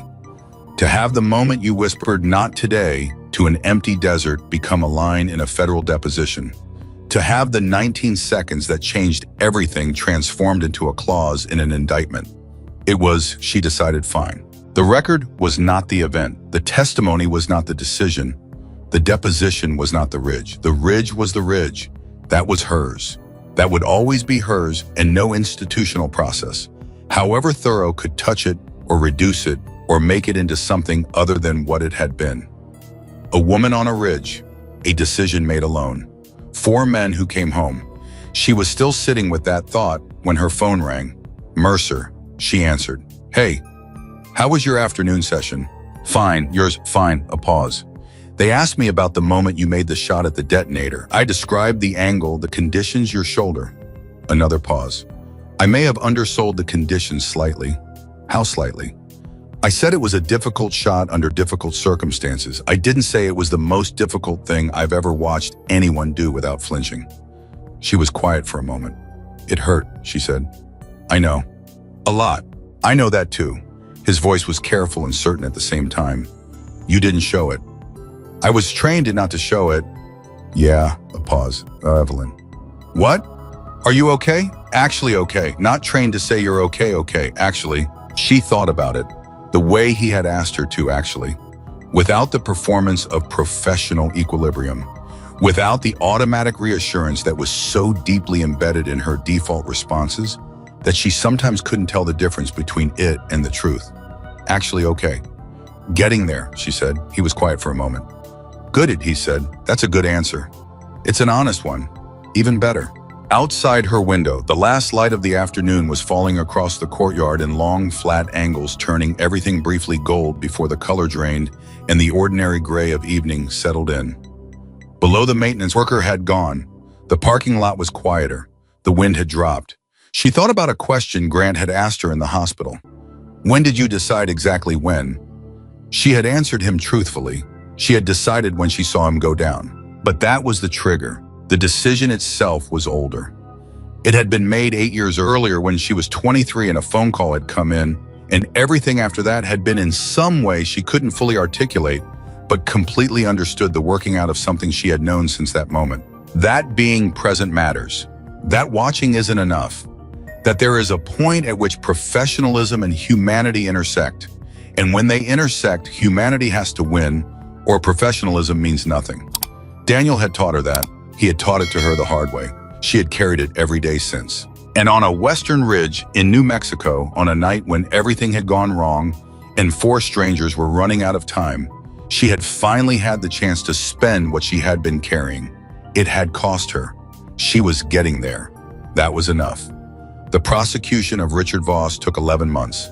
Evelyn knew this not because she tracked it obsessively, but because it was impossible not to track it when your name appeared in the indictment as a primary witness and your testimony was scheduled across 4 separate sessions, and your commanding officer sent you a briefing update every 2 weeks with the reliability of a man who believed information was the antidote to uncertainty.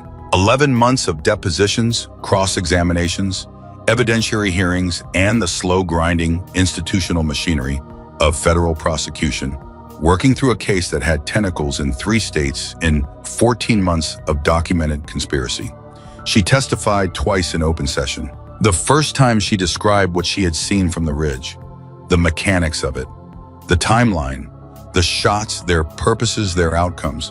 She was factual and precise and completely unshakable under cross-examination, which lasted 4 hours and produced nothing the defense could use because there was nothing to find. What she had done clearly and for reasons she could articulate with complete coherence to anyone in any room. The second time she described the moment she saw Richard Voss at the mine entrance with the remote detonation unit. She described it quietly. She described the angle and the distance and the condition of her shoulder and the precise sequence of decisions she made in the 3 seconds between acquiring the target and firing. She described what she was trying to accomplish and why she chose the equipment over the man and what she believed would happen to the evidence if she had been 1 second slower. The courtroom was very still while she talked. She noticed this. She had testified before in various contexts, and she understood the texture of a room that is listening from obligation and a room that is listening because something true is being said. This was the second kind. When she finished, the defense attorney asked her one question. "Specialist Cross, do you believe you were a hero that night?" She looked at him steadily. "No," she said. "No. I was a person who had a skill and an opportunity and made a decision," she said. "Heroes are people who do things they aren't capable of. I did something I was trained to do. The difference matters." He had no follow-up. Richard Voss was convicted on all counts. The verdict came on a Wednesday afternoon, and Evelyn was not in the courtroom when it was read. She had given her testimony and left the active proceedings to the prosecutors, whose job it was to close arguments, and to the jury, whose job it was to weigh them. And she had returned to the training assignment she had been given 4 months earlier, while the investigation wound toward its conclusion. She heard about the verdict through Mercer. His text arrived 40 minutes after the reading. Guilty, all counts, minimum 22 years. She read it standing in a range parking lot in Arizona with a rifle case in one hand and a cup of coffee in the other. And she stood there for a moment with the afternoon light on her face and let the number settle. 22 years minimum. For 4 men who had almost not come home, for Grant's leg and Tyler's recurring nightmares about radios that wouldn't work and Mason's gruff, deflecting way of carrying things he didn't know how to put down. For Daniel 8 years ago, who hadn't been given the chance to survive a decision someone else made about his life. 22 years wasn't justice in any cosmic sense. Justice in a cosmic sense was not something federal courts were equipped to provide, and she had understood this long enough that she didn't expect it. But it was accountability. And accountability, she had learned, was the closest thing to justice that actually existed in the world people were required to live in. She typed back, "Good." His response came in 10 seconds. "That's all you've got." She looked at the phone. She thought about everything she could say. The weight of 11 months, the 4 testimony sessions, the intercepted authorization, the manufactured denial, the specific cruelty of having her own professionalism used as a weapon against the people she was trying to protect. She typed, "It's enough." A pause, then, "Yeah, it is."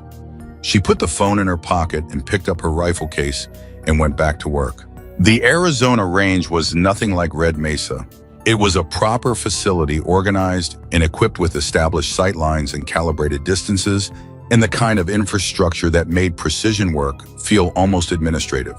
She had been assigned there as an instructor, which was a role she had not previously occupied in any formal capacity, and which turned out to suit her in ways she hadn't fully anticipated. She was good at teaching the same way she was good at everything.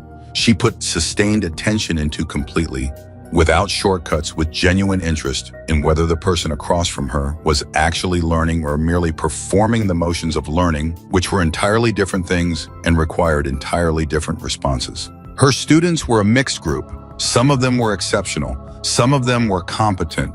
One of them, a young specialist named Reyes, who was 24 years old and had the natural stillness of someone who had been born, understanding that the relationship between patients and outcome was not theoretical, reminded her of herself at that age in ways that were occasionally uncomfortable to observe. She didn't tell Reyes this.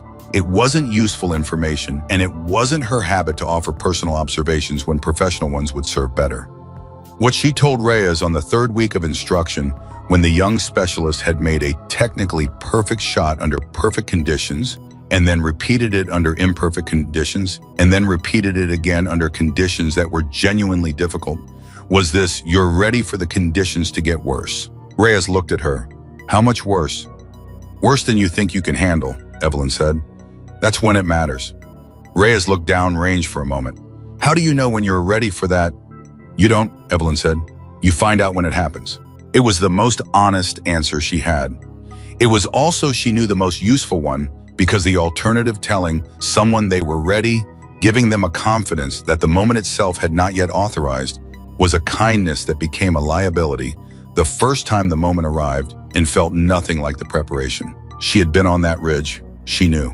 The morning Mercer's team arrived at the Arizona range for their evaluation. Evelyn was already at the shooting bench when the convoy pulled in. She heard the vehicles. She didn't turn around.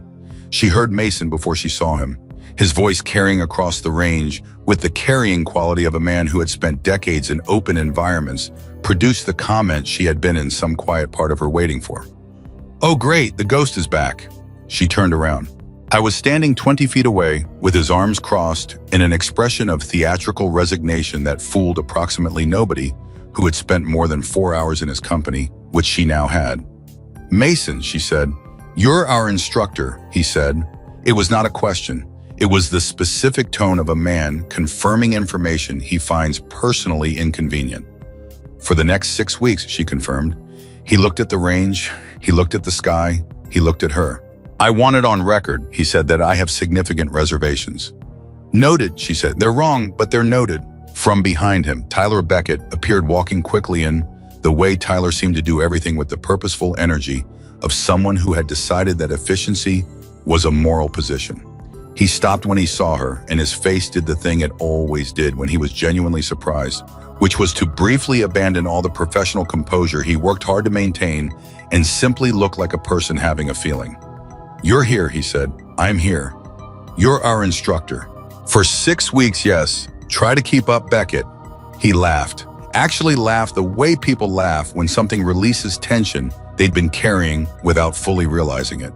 "I cannot believe this," he said, not unhappily. He looked back toward the vehicles. "Grant is going to lose his mind." At which point, Grant Holloway came around the side of the lead vehicle, walking with a cane he clearly found irritating, but was clearly using correctly because someone had told him that using it correctly was the fastest path to not needing it. And Grant was above all a man who understood the relationship between current discomfort and future outcome. He was walking, not the 6 steps from the hospital room, not the cautious assisted movement of the early rehabilitation sessions that Mercer had described to her in brief, factual text messages over the preceding months. He was walking with the deliberate, contained efficiency of a man who had fought hard for every step and intended to keep everyone he'd won. He saw her from 15 feet away. He stopped. She looked at him. He looked at her. He covered the 15 feet without the cane touching the ground. Once she noticed this, she noticed everything, and when he reached her, he stopped again, and they were standing 3 feet apart in the Arizona morning, and neither of them said anything for a moment. Then he extended his right hand. She took it. His grip was firm, deliberate, the handshake of a man making good on something he'd said in a hospital room 6 months earlier, in a bed with an elevated leg and the gray color of serious blood loss still in his face when he had said he intended to walk again and shake her hand properly. Properly, he said. Properly, she agreed. He held the handshake for a moment longer than was strictly necessary. She let him. You walked well, she said. I walked like hell, he said, for 4 months. I know. You knew, Mercer told me. He looked at her steadily. What else did Mercer tell you? That you made the physical therapist cry twice by refusing to stop when she told you to stop. She was being conservative, Grant said without apology. She was being professional, Evelyn said. She was being conservative, he repeated. And there was something in his voice, not defensiveness, but conviction, that reminded her of herself so precisely that she almost smiled. Fair enough, she said. He released her hand and stepped back. He looked at the range. He looked at the shooting bench where her rifle was set up. He looked at her with an expression that had complicated things happening behind it. 6 weeks, he said, 6 weeks. And you're going to make our lives difficult. I'm going to make you better, she said. The difficulty is a byproduct. He almost smiled. She's exactly like I remembered, he said to no one in particular, and everyone simultaneously. Mason from behind him told you. Then Mercer came around the vehicle. I had seen her before the others. She knew this because she had seen him see her the moment of recognition, brief and complete. The slight adjustment in his posture that happened when he processed something that mattered. He had let the others go first. She didn't know if this was deliberate or instinct, and she didn't ask. He walked to where she was standing and stopped at a distance that was close enough to be personal and far enough to be appropriate for an open range with 3 other people present. Instructor Cross, he said. Lieutenant Mercer, she said. A pause. You look well, he said. You look like you haven't slept enough, she said. I've slept fine. You've slept whatever the mission required and then stopped, she said, which is not the same thing. He looked at her for a moment with the expression of a man who has just had something accurate said to him and is deciding whether to acknowledge it. Maybe, he said. Definitely, she said. Another pause. Not an uncomfortable one. The kind of pause that exists between people who have been through something significant together and have developed on the far side of it a shorthand that doesn't require every silence to be filled. How are you, he asked. Actually asked it the same way he had asked on the phone 4 months ago. Not the procedural version, not the professional courtesy version. The actual question. She thought about it with the same honesty she had given it then. Better than getting there, she said. He nodded. Good. You, Maham. He looked at the range. He looked at Grant, who was talking to Tyler with the animated energy of a man who had spent 4 months in rehabilitation working toward this specific morning. He looked at Mason, who was examining the shooting bench with the expression of a man preparing a comprehensive list of criticisms. He looked back at her. Yeah, he said, better. She picked up her rifle case. Then let's begin. The 6 weeks were the most demanding instruction period she had ever run, and she had run demanding instruction periods. She pushed Mercer's team with the specific calibrated intensity of someone who understood exactly what they were capable of and exactly what margin existed between their current capability and what the next situation might require. She pushed them because she knew what happened when the margin ran out. She knew it in a way that went deeper than training scenarios and evaluation metrics. She knew in the particular irreducible way that people know things that have happened to them in the dark, in a desert with no margin left, and someone counting down from 19. Grant kept up with everything except the physical components that his legs still wouldn't support. And even there, he modified and adapted with the inventive stubbornness that she had already identified as his defining characteristic. She never told him to stop. She modified the requirements. He modified his approach. They met somewhere in the middle and produced results that his formal evaluation would eventually describe as exceptional, though exceptional didn't quite cover it. Tyler rebuilt his entire approach to field communications from the ground up. She had watched in the early sessions the specific hesitation that appeared whenever he worked with primary communication equipment. Not incompetence, nothing close to it, but the ghost of a radio that had gone silent at the worst possible moment. Leaving marks on the way, he held the equipment and the frequency with which he checked redundant systems. She addressed it directly the way she addressed everything. "You check the redundant system before you need it," she said during the third week.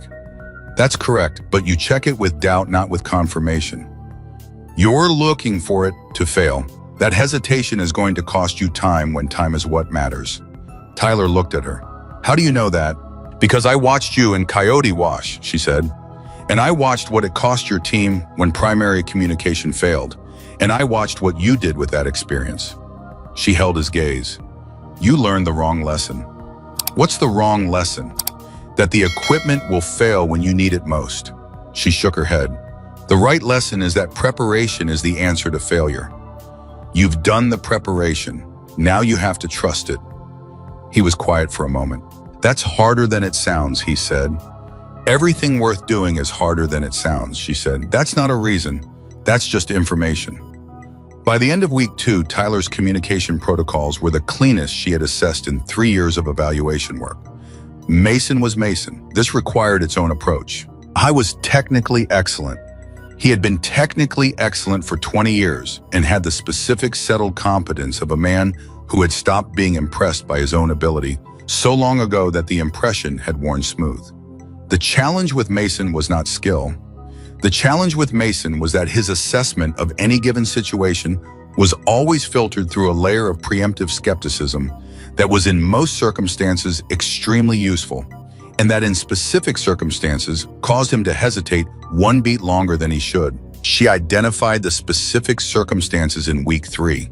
She addressed them in week 4 in a way that Mason received with approximately the same grace he received everything, which was to say, he said nothing for several minutes and then said fine, and then demonstrated that he had processed it completely by applying it correctly in every subsequent scenario. She told Mercer about this at the end of week 4. "He said fine," Mercer asked. "One syllable," she confirmed. "Then he did it correctly." "That's his version of enthusiastic agreement," Mercer said. "I gathered. You handled him well. He handled himself well. I just gave him the right information." Mercer looked at her with the expression she had learned to recognize over the past weeks, the one that meant he was thinking something he was deciding whether to say. "What?" she said. "You're good at this," he said. "Teaching." "Yes," she agreed. He looked slightly surprised that she agreed without qualification. "You expected me to deflect," she said. "A little. I'm good at what I do," she said. "All of it. I'm not embarrassed by that." "I know," he said. He paused. "I wasn't sure you knew how good you are at this specific thing." She thought about Reyes, who had the natural stillness and was learning to trust it. She thought about Tyler checking his redundant systems with confidence now, instead of doubt.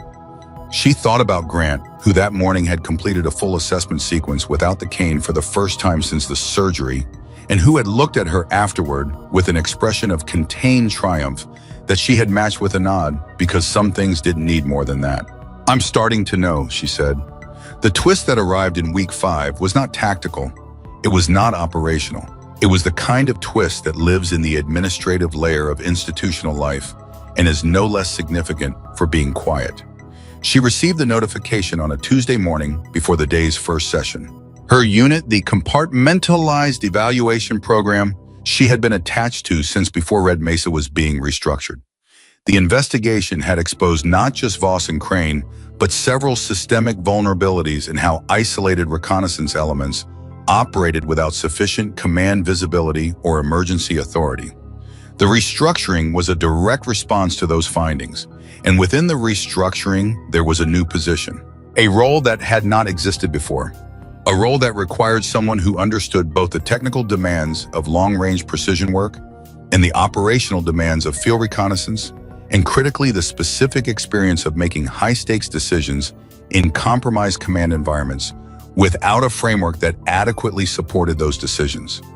The position had been designed, she understood, when she read the full description around a specific set of experiences. Around Red Mesa, around Coyote Wash, around the Western Ridge, and the manufactured denial and the decision made in 19 seconds. Around her, she read the notification twice. She set it down on the bench beside her rifle. She picked up her coffee. She thought about what it meant. Not the career implications. Those were secondary, always secondary to the question of what the work actually was and whether the work was worth doing. She thought about what the role would require and what she would bring to it and what gap it would fill in a system that had nearly failed 4 people because it didn't have the right structure to support the right decision.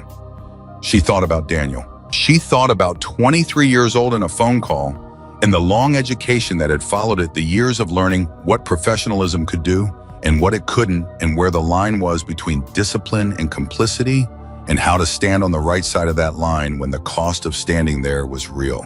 She thought about Mercer running toward her in the dark, about Grant extending his hand in the Arizona morning, about Tyler learning to trust his preparation, about Mason saying fine and meaning something considerably larger. She thought about the 4 of them in Coyote Wash 19 seconds from the end and the moment she had whispered to an empty desert. She picked up the notification again. She read the acceptance section at the bottom. She signed her name. She put it down and picked up her rifle and went to run the morning session. She told Mercer that evening. They were the last 2 on the range, which had become something of a pattern over the 6 weeks the others finished and cleared out, and somehow Mercer and Evelyn were always still there, doing one more assessment or reviewing one more sequence, or simply occupying the same space in the comfortable way of people who had established that they didn't need to perform ease in each other's company, they could simply have it. New position, she said. He looked at her. She described it, briefly at the appropriate classification level for an open conversation, which meant she described the shape of it rather than the specifics. He was smart enough to fill in the relevant specifics himself, and she could see him doing it as she talked. When she finished, he was quiet for a moment. They built it for you, he said. They built it because Red Mesa showed a gap, she said. I happen to fit the gap. Evelyn, Mercer. They built it for you, he said again, with the specific firmness of a man who has decided something is true and is not going to participate in a deflection of it. She looked at him. Yes, she said, I suppose they did. He nodded once, something in his face that was not quite a smile but occupied adjacent territory. Good, he said. It should exist. The gap should be closed. He looked at the range. It almost wasn't closed in time. She understood what he meant. 19 seconds. The margin that almost wasn't a margin. The gap that had nearly swallowed 4 people before anyone understood it was there. It's closed now, she said. Because of you. Because of what happened, she said. I was the instrument. The situation created the need. Stop doing that, he said. She looked at him. Stop distributing the credit to the situation, he said. The situation created the need. You made the decision. Those are different things and they don't cancel each other out. His voice was patient and direct and carried the particular quality of someone saying something they have thought carefully about and believe completely. You can give the situation its credit and still keep yours. She was quiet for a moment. You're more persistent than I expected, she said. You're more resistant to recognition than you should be, he said. It's not resistance, she said. It's accuracy. It's both, he said, and one of them is unnecessary. She looked at the range. The last light was doing what it always did in Arizona at this hour, which was to make everything look briefly significant before the significance drained away and left the ordinary evening behind. She thought about the acceptance form she had signed that morning. She thought about the gap that was going to be closed. She thought about all the people she would never meet who would not spend 19 seconds counting down because someone with the right training and the right authority and the right understanding of when the rule had to yield to the human being was going to be in position before the position became desperate. Okay, she said. Okay, what? Okay, I'll keep my credit, she said. You can stop being persistent. He looked at her, the almost smile again. I wasn't going to stop, he said. I know. That's why I'm conceding. The last day of the 6-week evaluation, Grant Holloway walked the full length of the Arizona range and back without the cane. Han did it at the end of the final assessment session after everything else was finished and evaluated and recorded. Nobody asked him to. Nobody suggested it. He simply set the cane against the bench and started walking, and nobody said anything because nothing needed to be said. Evelyn watched him go. She watched the specific quality of his stride, the place where the rehabilitation showed the slight compensation that was going to be there for another few months, and then if his physical therapist was right, was going to fade until it was invisible. and she watched him reach the far end of the range and turn around and come back. He reached the bench. He picked up the cane. He looked at her. "How's that?" he said. "6 months ago, she said you were holding my sleeve in a tunnel." "I know. You walked a mile tonight." He held her gaze. "You walked a mile first," he said, "on that ridge, in the dark, with 6 people behind you." He looked at her steadily. "I figured I owed you a mile." She didn't answer immediately. She let the words settle into their proper place in the order of things in the long sequence that had started with a shot on a western ridge and wound through 11 months of prosecution and 6 weeks of instruction and 1 acceptance form signed on a Tuesday morning and arrived here on an Arizona range at the end of a clear day with Grant Holloway walking his debt back toward her 1 step at a time. "We're even," she said. He shook his head slowly. "No," he said, "but I'm working on it." Mercer was standing beside her. She was aware of him without looking at him, the way she had become aware of him over the past 6 weeks, his presence registering not as an intrusion, but as a constant, reliable fixture in her peripheral field, like the horizon. Tyler was packing equipment. Mason was doing nothing visibly productive, which meant he was doing something internally productive that he would demonstrate at a moment of his own choosing. 4 people. 12 months ago, none of them had known her name. Now they were the clearest example she had of what it meant to do the right thing and live with the consequences of it all.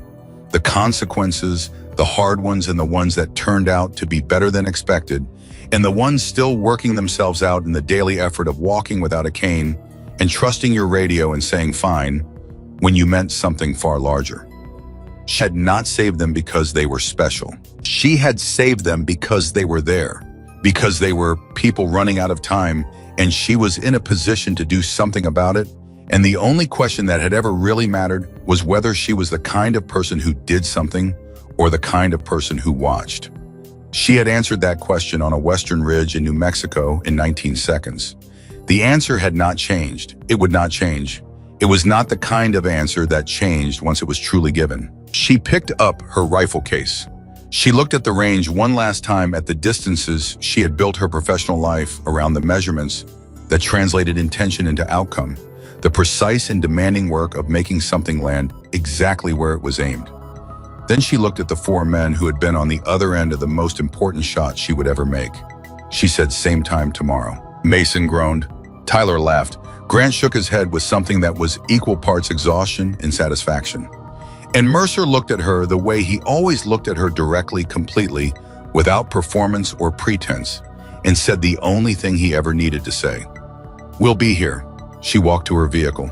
Behind her, the range was quiet. The equipment was packed. The evaluations were complete. The long institutional aftermath of one night in New Mexico had worked itself through to this ordinary, significant ending. 4 people going home, a gap closed, a woman walking to her car with a rifle case and a signed acceptance form, and the settled, unshakable knowledge of what she had done and why, and what it had cost and what it had been worth. Everything. It had been worth everything. The shot that saved them lasted less than a second. The woman who fired it spent the rest of her life making sure no one else had to fire it alone.